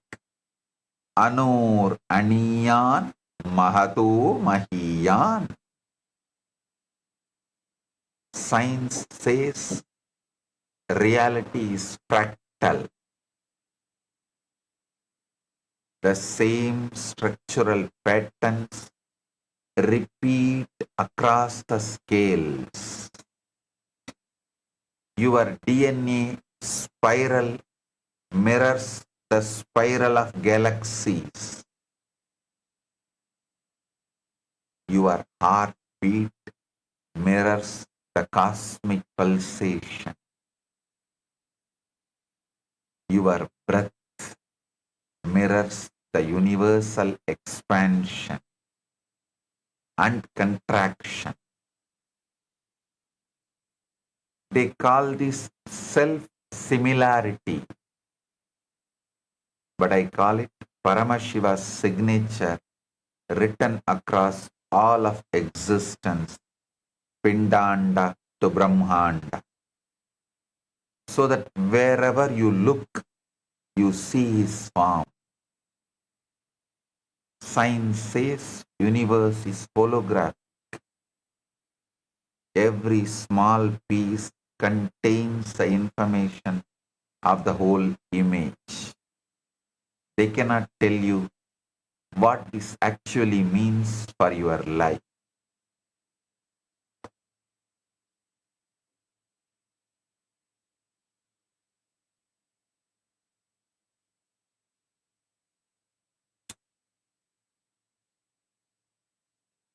But I tell you directly, every moment of your life contains the complete Paramashiva, not a fragment, not a reflection, the whole, full intensity, here and now. Science says the universe is isotropic. It looks the same from every point. There is no special center. I tell you, every point is Kailas. Every moment is total doorway to the divine, because Paramashiva has made every location the center. This is exactly what Krishna gave as a direct experience to Yashoda. When Yashoda looked into the mouth of Krishna, she saw the entire Brahmanda,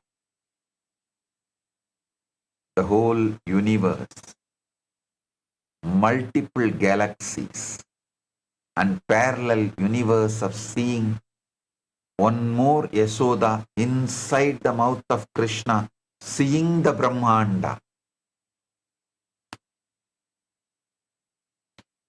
Anyone who lives around me or lived around me will know every day when I settle from Samadhi and open my eyes, the first thing I do is I will look into the palms. In Sanskrit, we call it Karadarshana. Even as a young boy, I had this as a routine.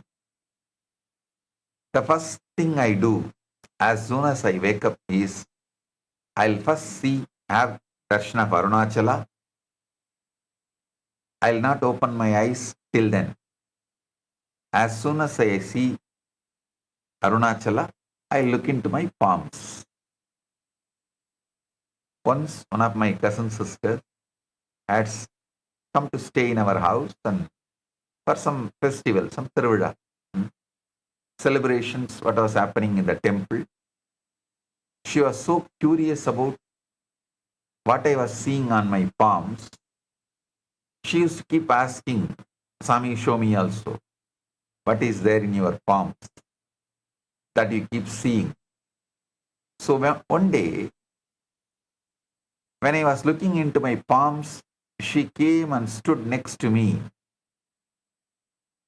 Not only started asking me to show, she was almost like nagging. So I said, all right, see here, and showed her my palm. Suddenly she saw the source of the whole cosmos, Devi, Bhuvaneshwari, Parashakti, exactly the form in which she gave me darshan, and she resides into this being in my palms. She was amazed and wonderstruck. She could not process anything for the next few seconds. She's still alive. She has even spoken about it in one of her reminiscences. She stood there gazing into my palms. Neuroscience reveals predictive process. Your brain constructs reality through hierarchical layers of interpretation, not by passively receiving it. This is the Advik structure operating in your very cognition. Paramashiva's six-fold technology running as your nervous system, filtering infinite data through tattvas, kalas and bhuvanas. Small video, you can watch it. In the ancient temple settlement of Tiruvannamalai, nestled beneath the sacred fire-born hill of Arunachala. Arunachala, the hill that is no mere hill at all, but Lord Shiva himself, standing eternally as primordial light. There, in that sacred land, the Supreme Absolute, Paramashiva, willed to walk the earth in a form that mortal eyes could behold. He was born as a child of extraordinary effulgence, Supreme Pontiff of Hinduism, BHAGAVAN Nithyananda Paramashivam. Every dawn, in that mystical hour belonging neither to night nor to day, the divine child would awaken upon his simple woven mat, yet his eyes would remain closed. He would walk toward the small wooden window that opened directly to the sacred Arunachala, and there he would slowly open his eyes, and the very first sight to enter his waking vision would be the majestic crest of Arunachala. After beholding Arunachala, he would lower his gaze gently toward his own lotus-like palms. In that same household lived his young cousin's sister. Day after day, she watched her extraordinary brother repeat this mysterious ritual, and within her a question burned constantly. What was he seeing in his palm? After the young girl pleaded with deep sincerity, the avatar slowly closed his palm into a fist. See, Parashakti. It became a luminous gateway, a womb of blazing conscious light. And there, within the center of that infinite darkness, she beheld her, Parashakti herself.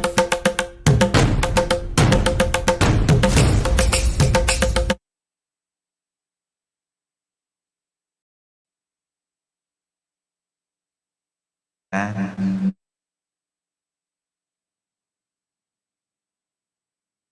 now I want to tell you something extraordinary. To grasp Shuddha Adva, realm of pure, non-atomic, luminous, spiritual energy, before it condenses into the heavy physical universe, we can look at the modern cosmological and astrophysical phenomena as an allegory. First, the pre-Big Bang singularity. This mirrors Shiva Tattva in Shuddha Adva. Before the Big Bang, the universe was an infinitely dense, infinitely hot, pointing, listen carefully,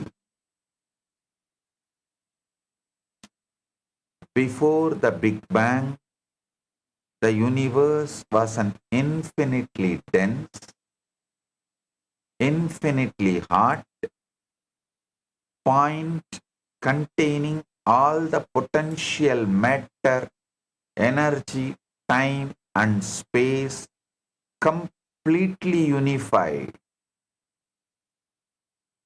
This represents reality in its most concentrated, unmanifest state. Pure consciousness before a single wave of creation or movement has occurred. Second, the inflationary epoch. This matches Shakti Tattva.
Epoch. This matches Shakti Tattva. In the first trillionth of a second of Big Bang, the universe underwent cosmic inflation, expanding exponentially. It was a realm of pure fluid plasma, boundless kinetic energy, not with so solid atoms yet formed. This is the cosmic dynamic drive where the potential energy of the singularity wakes up and prepares to project outward. It is pure light and power, entirely free from the gravitational weight of the physical matter. Third, primordial cosmic light, the cosmic microwave background. This represents Sadashiva and Ishvara Tattvas. As the early universe expanded, it was filled with highly energetic, perfectly uniform photons that traveled across space without being blocked by planets, dust, or rocks, because nothing solid existed yet.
Listen, this is the state of perfect, unobstructed, luminous symmetry, where ideas and structures exist as pure blueprints of light.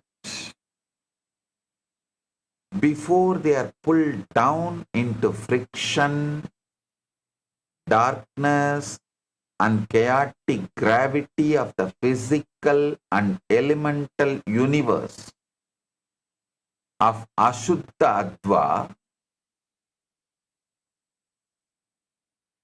Understand this whole description. If needed, listen to this satsang 3-4 times.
Listen,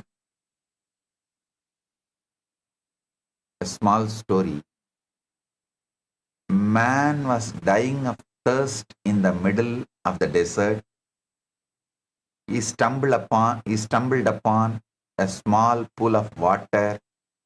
He drank from it and immediately felt better. But then he looked around and saw that the pool was actually connected.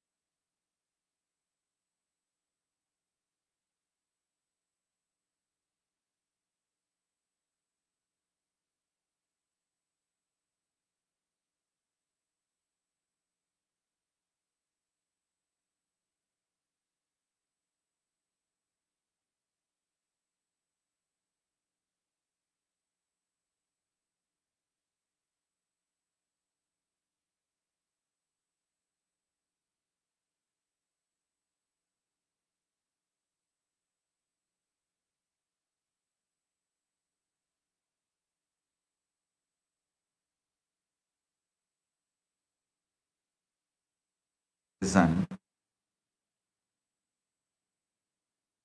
I was narrating a small story. Sorry for the technical glitch. I'll repeat. A man was dying of thirst in the middle of the desert. He stumbled upon a small pool of water. He drank from it.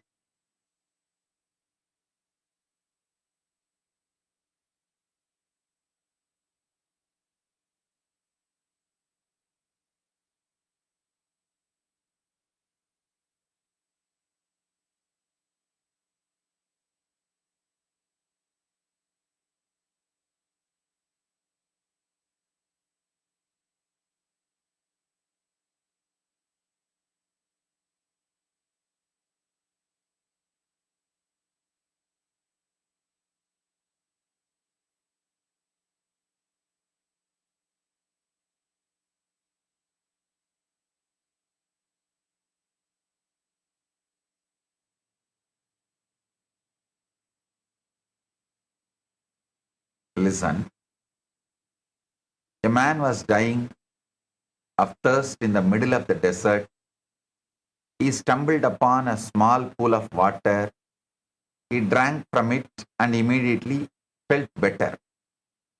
But then he looked around and saw that the pool was actually connected to an underground river that flowed into the ocean. The ocean was just a few miles away. He was shocked.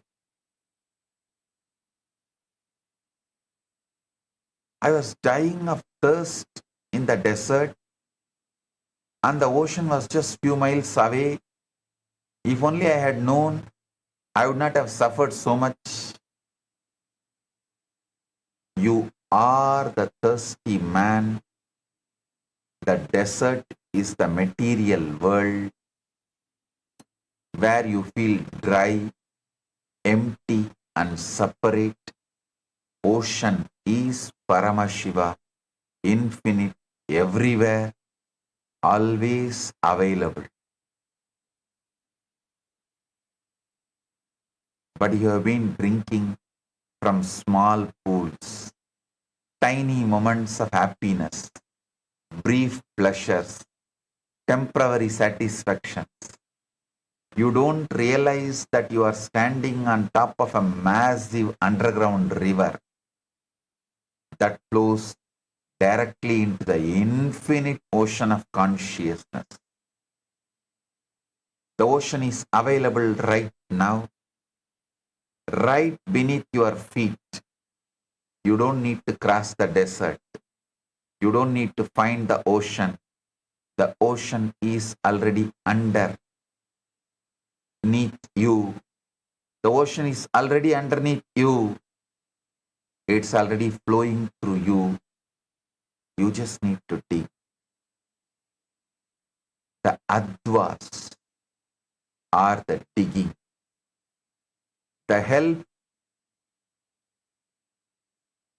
you need actually is just knowledge of the Advas.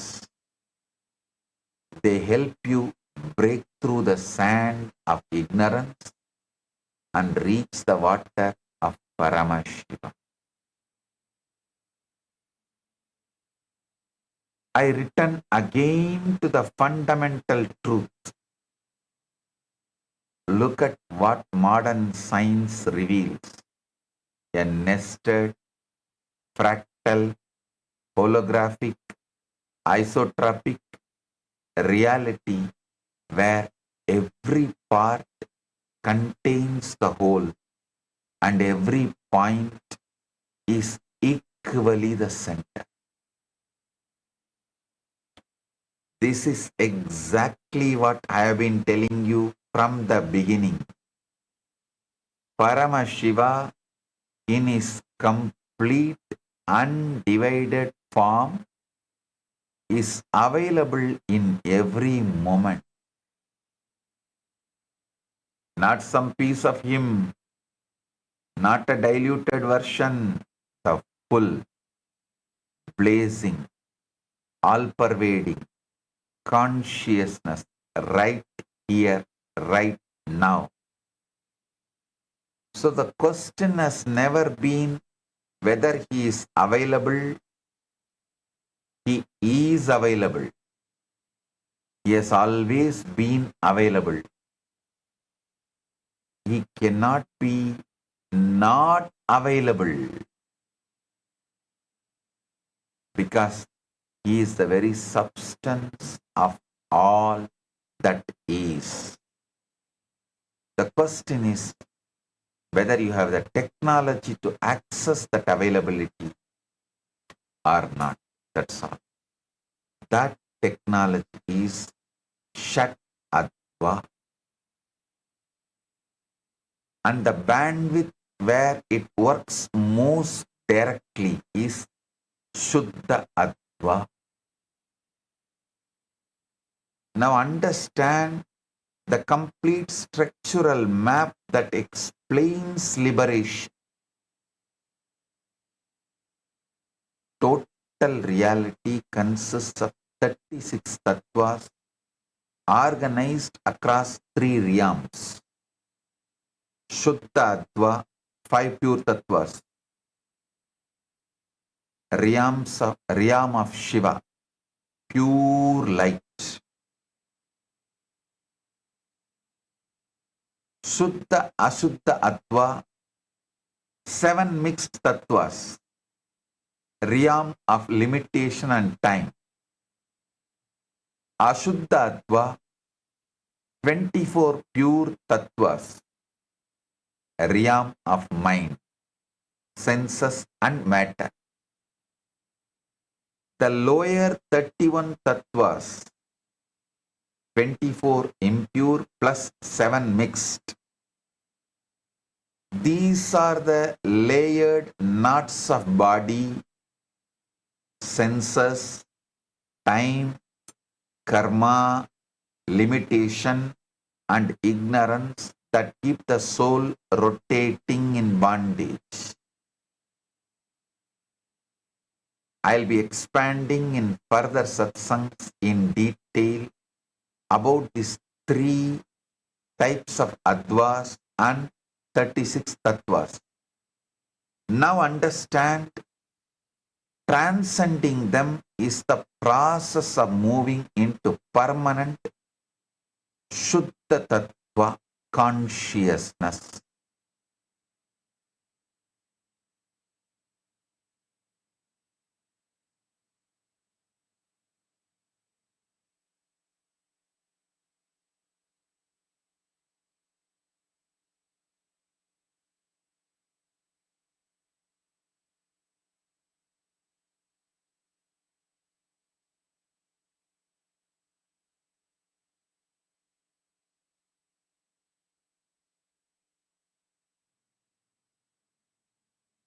A beautiful lotus flower grew in a muddy pond. The lotus was pure, white, fragrant, untouched by the mud, despite growing from it. A traveler saw the lotus and asked, "How can you be so pure when you grow from such mud?" The lotus replied, "The mud is where I grow, but it is not what I am. I am the lotus. The mud nourishes me, but I transcend it. I reach towards the sunlight, not the mud." Ashuddha Adva is the mud, the 24 impure tattvas of body, senses and matter. It is where you start, but it is not who you are.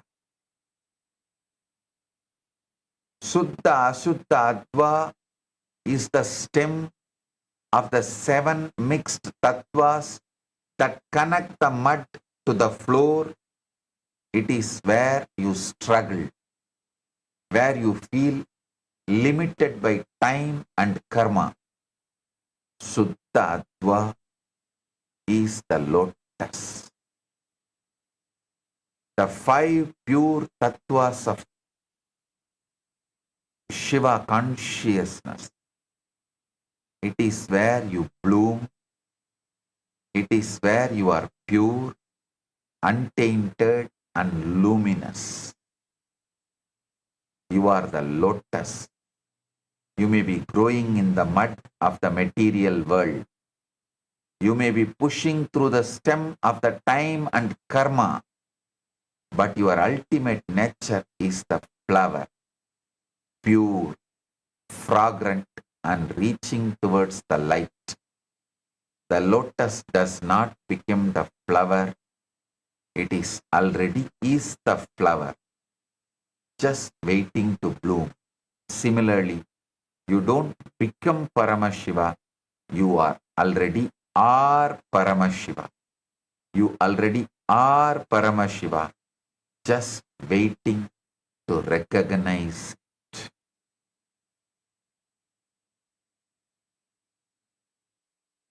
Now I introduce you to the most practical, life-transforming breakthrough. Shuddha Adva. Shuddha Adva is the pure Shiva, transparent bandwidth of reality, the zone where any act, however small, can directly reveal Paramashiva without distortion, without the veils of separation. Shuddha Adva is not some higher world you reach after death or after years of tapas. No.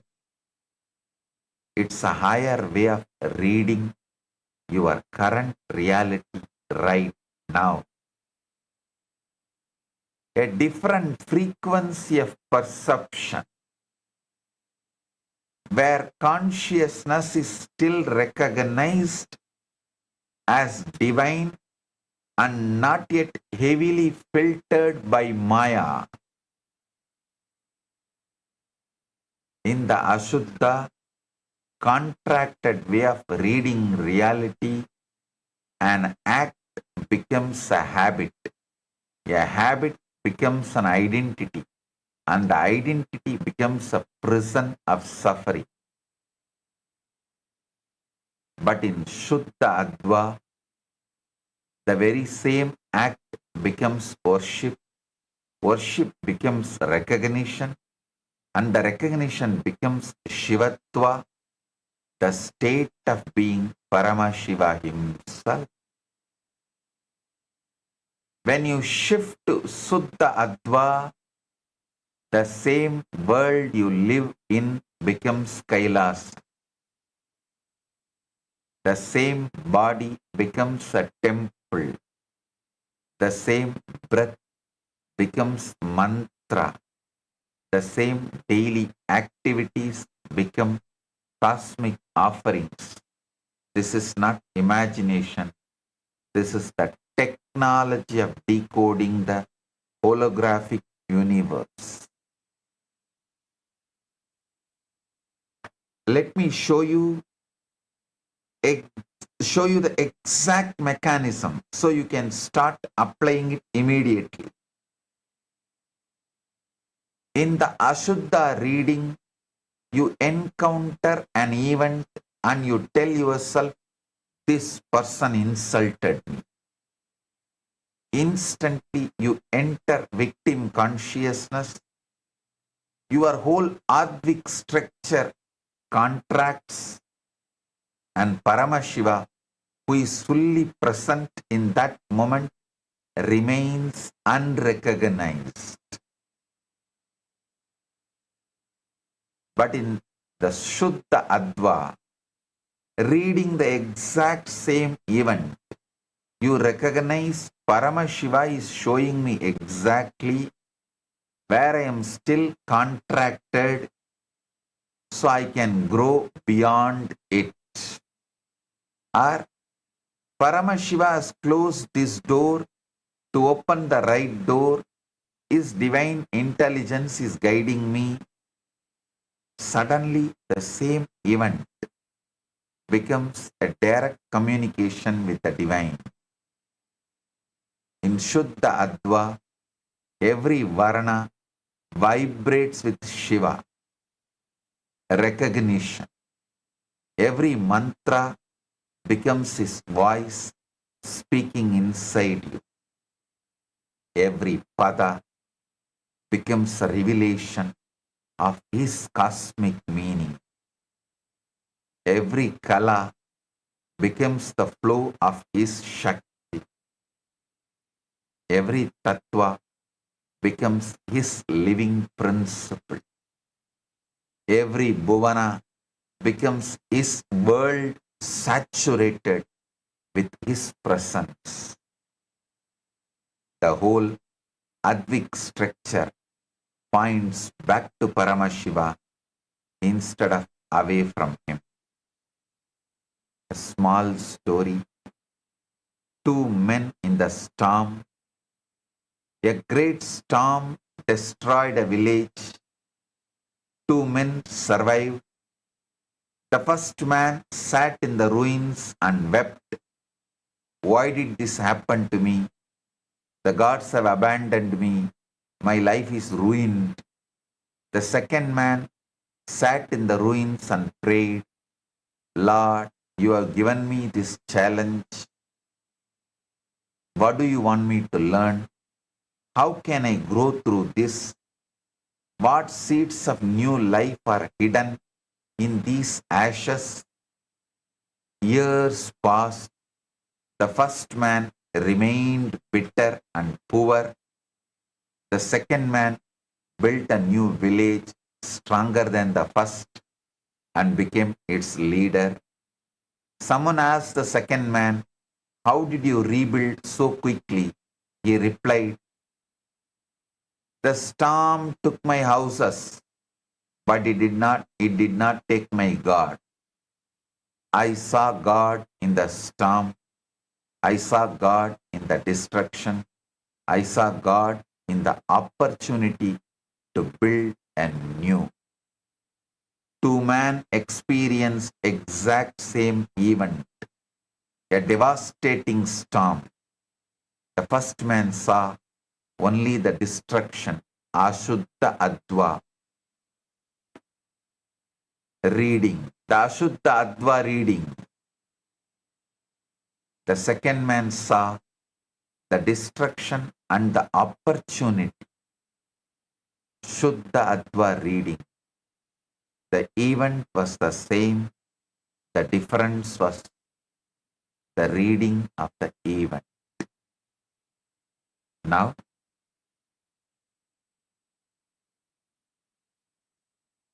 I am repeating this truth from a different angle so it penetrates you completely. Paramashiva is available in every moment of your life. Not just when you are in temple, but in your kitchen, in your office, in the middle of a crisis, in the peak of joy, in the most ordinary breath. He is always here, always in his full totality. He is not sitting somewhere waiting for you to become pure enough or to finish some long sadhana. He is here right now because the holographic nature of reality means the infinite whole is present in every part, and you are that part, and this moment is that part. Every breath you take is a compressed cosmos containing the complete Paramashiva. Every thought is a capsule of his intelligence. Every act is a potential doorway to total liberation. You do not need another universe. You need awakened Advik Vish.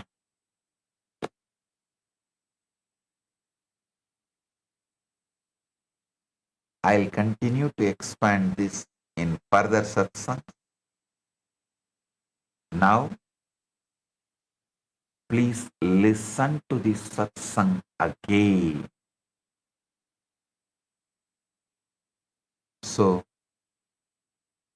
you internalize, you understand, you study, you start making every Shuddha Adva reading into every Ashuddha Adva reading into Shuddha Adva reading.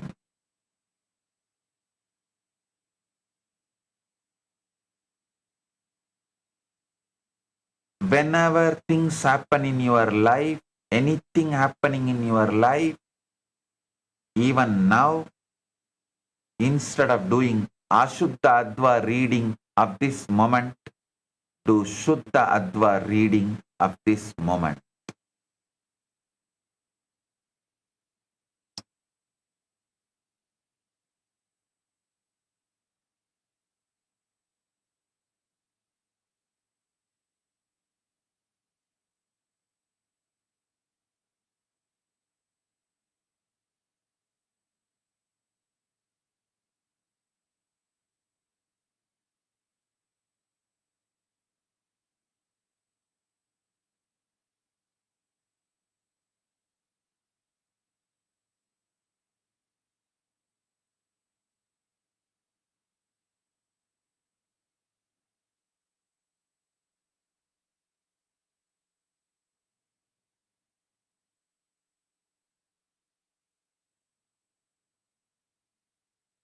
Blessings.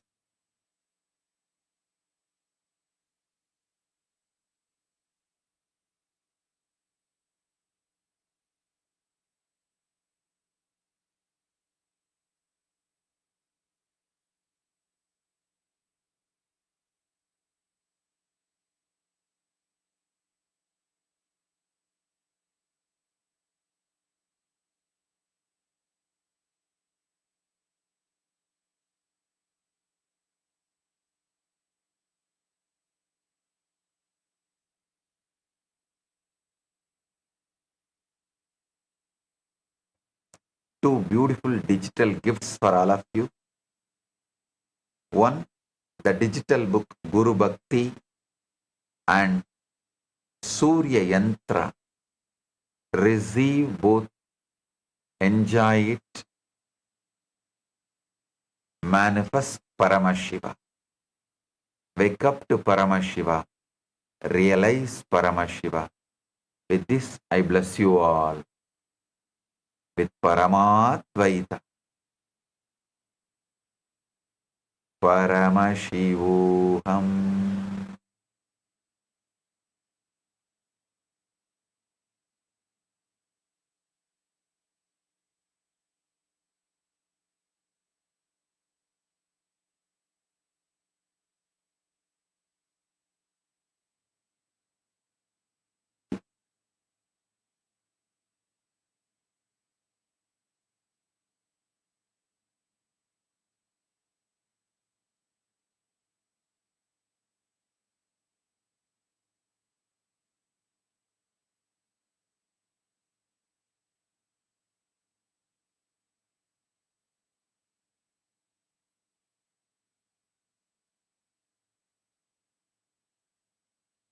Blessing.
you type it out, when you write it, they become a part of you.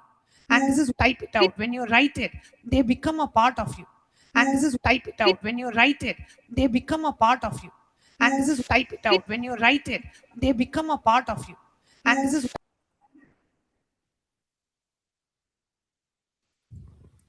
And that's one of the powerful techniques Swamiji gave for Ekasantagrahya. He says, just listen to the satsang, and after the satsang, whatever comes up in you, just keep writing, just keep writing. So, as a way to practice that Ekasantagrahya, being able to just receive, just listening to it once, being able to imbibe it completely, right after the satsang. Without looking at the notes, without looking at any pointers, whatever you remember, just keep typing it as your feedback under the live feed, as a comment under the live feed. That's the best way for you to practice and for you to manifest the power of Ekasantagrahya, where you listen and you are able to cognize every single point that Bhagavan revealed in the satsang today. So that being said, we'll now be entering into a very quick round of power manifestation, because anytime you receive these truths, anytime you sit in the presence of Swamiji, today literally it was almost 2.5 hours, we got to experience that live presence of Swamiji. So we are all pregnant with that super conscious energy of the avatar. Now let's use it to manifest these powers. Yes. So today for all the participants, today we are going to be manifesting the power of remote vision. So what exactly we're going to be doing? We're going to be projecting a longitude, latitude of a certain place. So what you're going to be doing, you're going to be scanning and revealing the location. Basically, you're going to be seeing that location and describing how that location looks like, okay? So let's now enter into the power manifestation.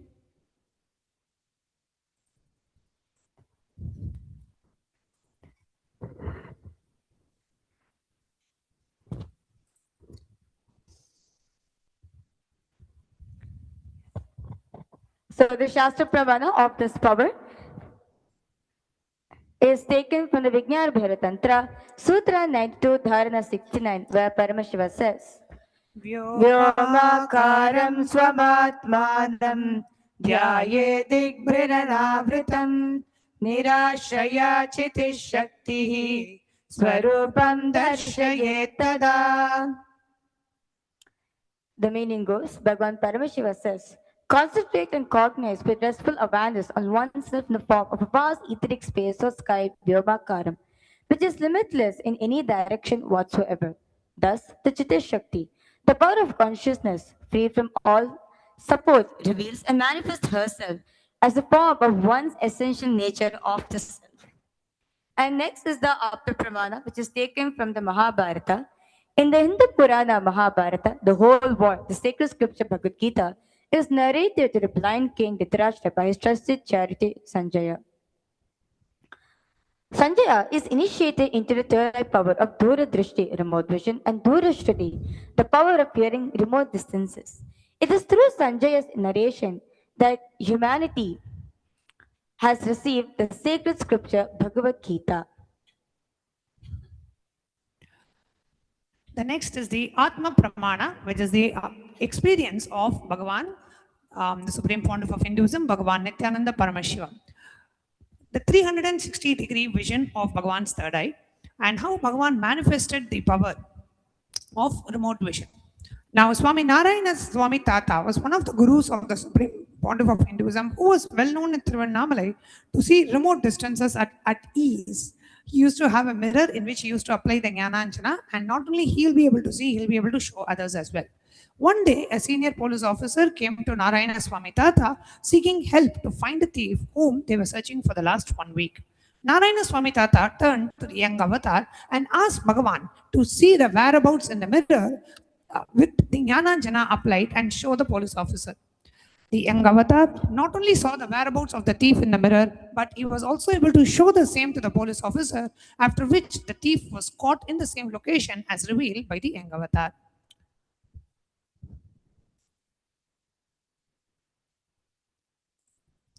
Now we will be entering into the power of remote vision.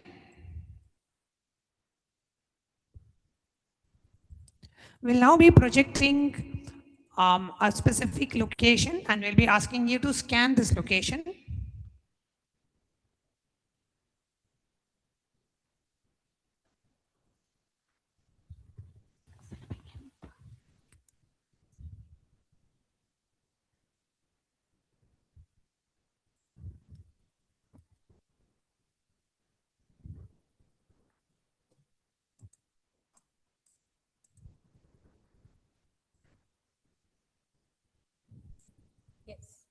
So let's all start for a power manifestation. So I request all the viewers and all the participants to please. So what we're going to be doing, we're going to be projecting specific coordinates for all of you. Through the third eye, you're going to be connecting to Swamiji and asking Swamiji to reveal the coordinates of this location.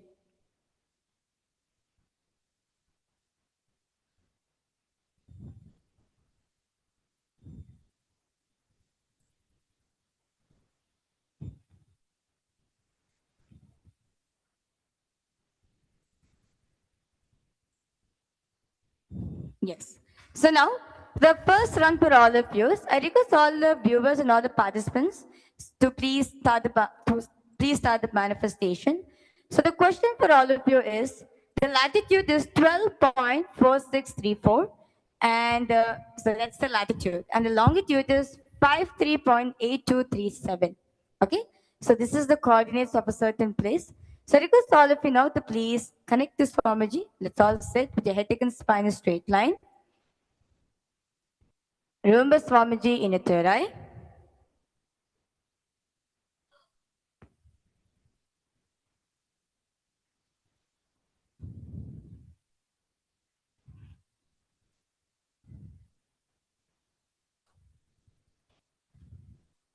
Now, let's all start chanting the Mahavakya intensely. Om Nithyananda Paramashivam. Om Nithyananda Paramashivam. Om Nithyananda Paramashivam.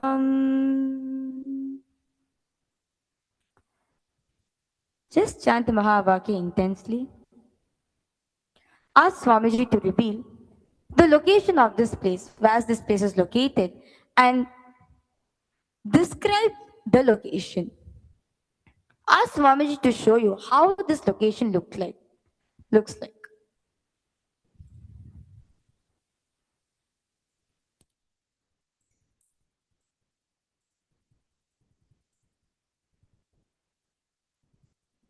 Nithyananda Paramashivam. Om Nithyananda Paramashivam.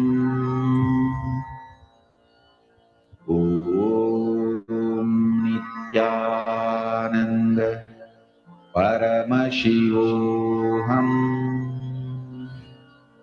Om Nithyananda Paramashivam.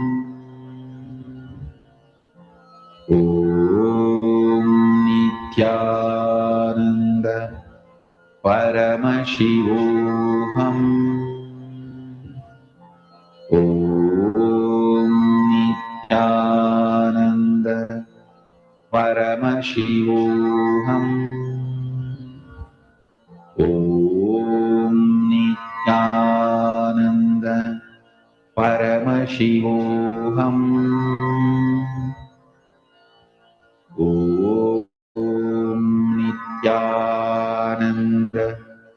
Paramashivam. Om Nithyananda Paramashivam. Om Nithyananda Paramashivam. Om Nithyananda Paramashivam. Om Nithyananda Paramashivam. Om Nithyananda Paramashivam. Om Nithyananda Now, I request all of you to please relax yourself. Please open your eyes.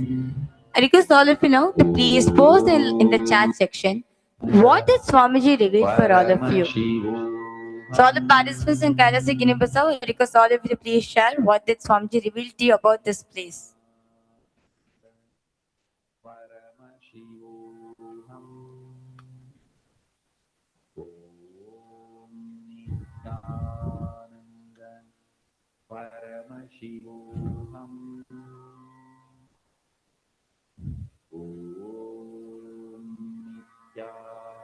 It's a desert. Okay, it's a desert. Any place where this area is, like which country?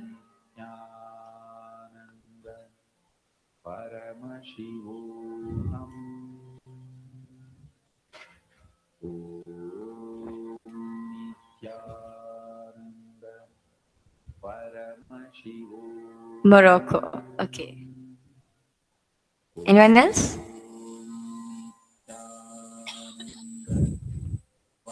Okay. So now let's reveal the answers for all the participants and all the viewers. So basically, this is the Socotra, the dragon's blood trees. So this is located in Socotra Island in Yemen. And you can see the scenic clues, the umbrella-shaped trees, alien island flora, and sparse rocky plateau. So this is the place, how it looks in that area. So you can see how the trees are very beautifully shaped in the umbrella. So yeah, so this is the answer for this round.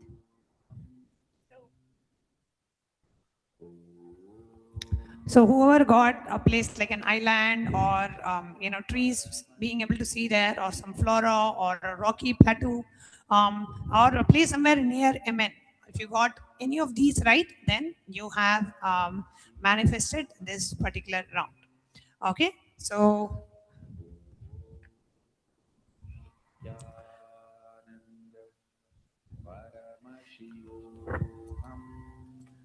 that's the power of remote vision.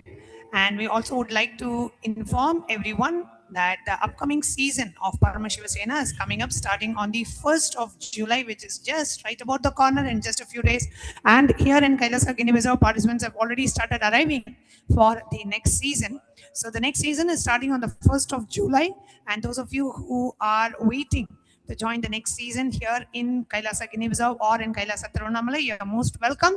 And the next season after July will be on the 1st of August. So if you missed joining for this season, you can always register for the 1st August season, and you can register by visiting ecitizen.info/PSS. Again, it's ecitizen.info/PSS. And on the 29th of July, we have the very sacred Guru Purnima celebrations, offering of gratitude at the divine lotus feet of our beloved Swamiji. And we would like to invite every one of you to come and participate in Kailasa's Guru Purnima celebrations on the 29th of July, which is coming up next month. With that, we come to the conclusion of today's segment. Hope all of you enjoyed today's satsang. And as Swamiji said, this is a satsang that we need to watch quite a few times to completely understand all the things, all the powerful cognitions and the Paramasatyas Swamiji revealed in today's satsang. Do take a moment to watch this live stream a few times, at least 2 to 3 times, to get a complete understanding of the revelation shared today. So see you all tomorrow at 9:30 a.m. Eastern Time for the darshan preparation and satsang preparation, and for the live satsang starting at 10:30 a.m. Eastern Standard Time. We'll be concluding today's session with the Purna Mantra, offering our deepest gratitude at the divine lotus feet of our beloved Swamiji. Chanting the Purna Mantra. Om Purnamada Purnamidam Purnat Purnamudachyate Purnasya Purnamadaya Purnamevavashishyate. Om Shanti Shanti Shanti. Hari Om Tat Sat. Sarvam Bhagavat Shri Nithyananda Paramashiva Padukarpanavastu. Om Nithyanandam. Yes. Thank you all. Nithyanandam.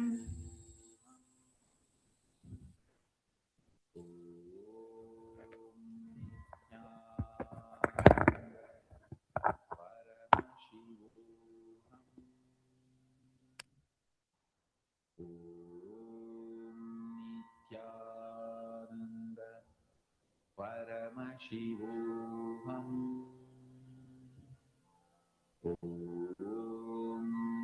Nithyananda. Paramashivam. Om Nithyananda. Paramashivam. Om Nithyananda. Paramashivam. Om Nithyananda. Paramashivam. Om Nithyananda.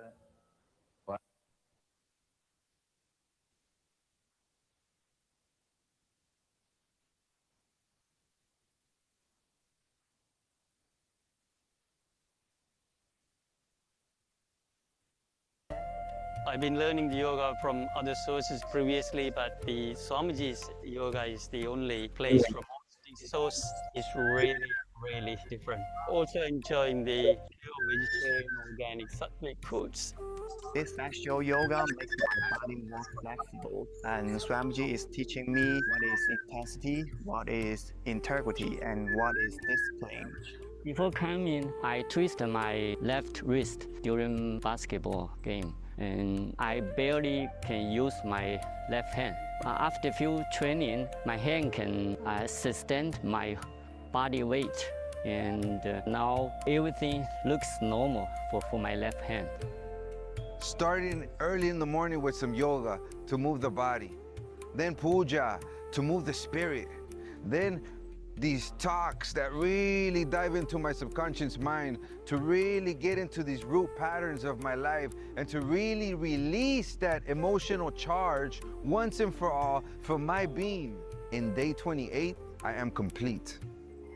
The biggest breakthroughs for me were like completion with my social circle, like my parents and relationships. So I really felt deep healing experiences. Also, I kind of manifested different powers. For example, I could do remote vision. Another thing that I manifested was body scanning. I would say the last thing that really touched me was how everything is so kind of personal. The whole experience, like people really attend to you, they care about you. You're not just a number in a program, but you're treated like a real being.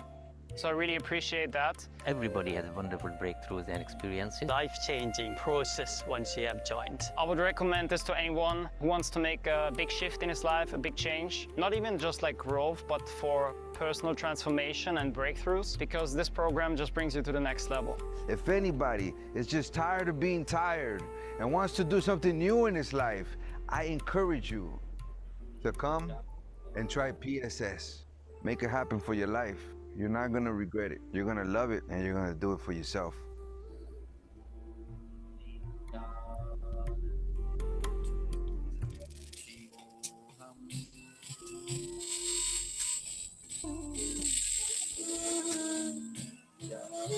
Nithyananda, we welcome all of you on this auspicious day for the offering of the Uttamottama Seva at the Divine Lotus Feet of the Supreme Pontiff of Hinduism, BHAGAVAN Nithyananda Paramashivam.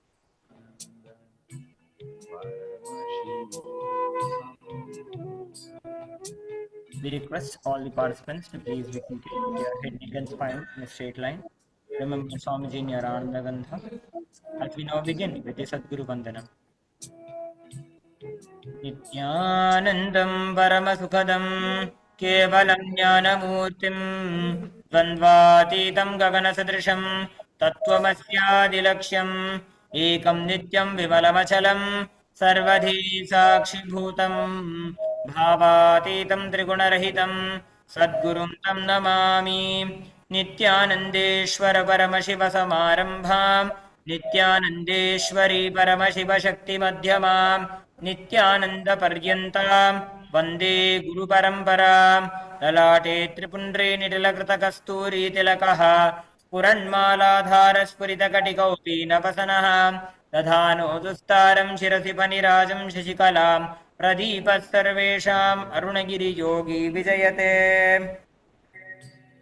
Will now enter into the Sankalpa for all the Yajamans who offered the Uttamottama Seva at the divine lotus feet of our benevolent Bhagavan. Om Amopatta Samasta Duridakshayadvara Bhagavat Shri Nithyananda Paramashiva Prityartham Shri Nithyanandeshwari Paramashiva Shakti Sameta Shri Nithyanandeshwara Paramashiva Prityartham cha Adya Purvokta Evam Guna Visheshena Vishisthayam Asyam Shubhatithau Shruji Vedanta Yoginam Yaha Zhang Chi Xiang Namadheyasya Tao Ji Chi Nam Yaha Yi Wen Yun Namadheyasya Juliana Zhang Nam Yaha Johnny Zhang Namadheyasya Sakutumbasya सकुटुम्बस्य च मनसेप्सितसकलसदभीष्टकाम्यार्थसिद्ध्यर्थं श्री सर्वदेवदेवी स्वरूप भगवत् श्री नित्यानन्द परमशिव परिपूर्ण कृपाकटाक्षसिद्ध्यर्थम् उत्तमोत्तमपक्ष उपचारयुक्त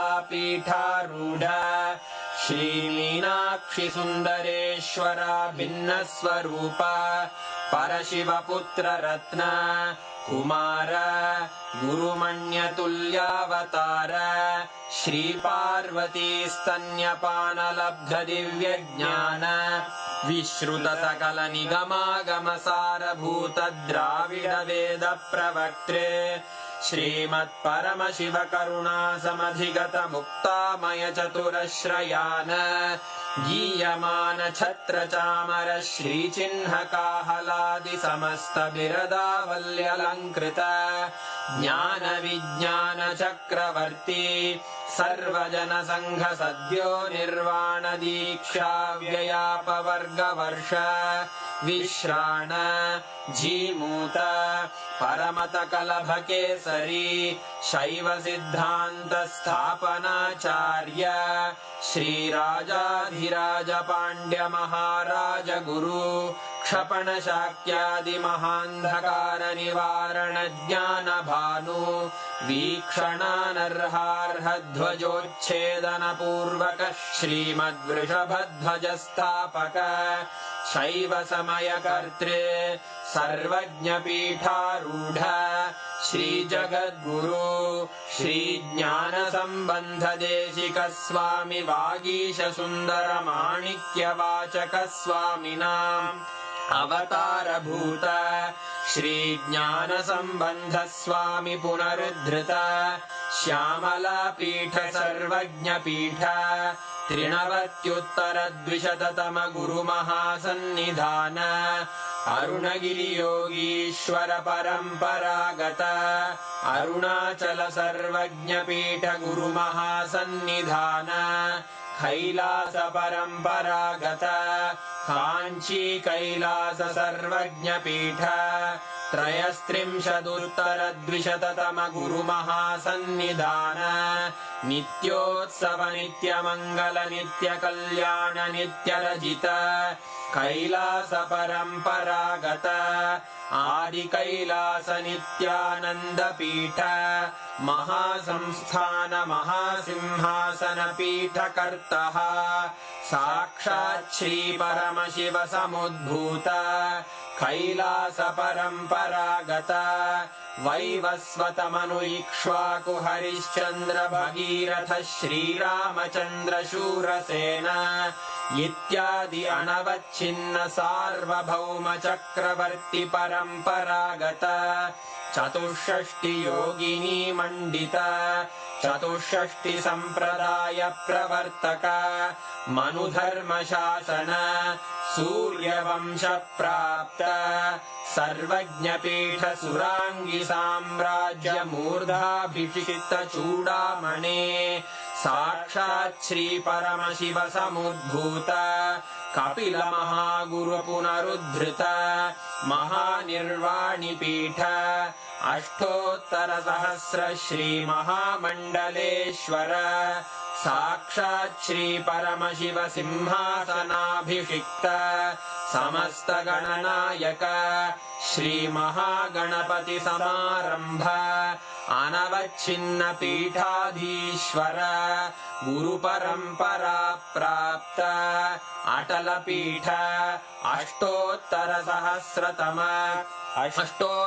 सहस्र श्री अटल पीठाधीश्वर धर्म मुक्ति स्वर्गपुर स्वर्ण पीठ त्रयोविंश गुरु महासन्निधान कैलास परंपरागत आदिपीठ सर्वज्ञ पीठ जगद्गुरो श्री कैलास पुनरुद्धारक श्री कैलास परमाचार्य श्रीमत् परमहंस परिव्राजकाचार्य वर्य सच्चिदानंद प्रणव स्वरूप श्रोत्रिय ब्रह्मनिष्ठ श्रीमज्जगद्गुरु श्रील श्री भगवत् श्री नित्यानंद परमशिव श्री ज्ञान संबंध देशिक परमाचार्य स्वामिन् अत्रागत्य परिपाल्य च अस्मान् विज्ञान वितरणेन विजयी भव जय जय।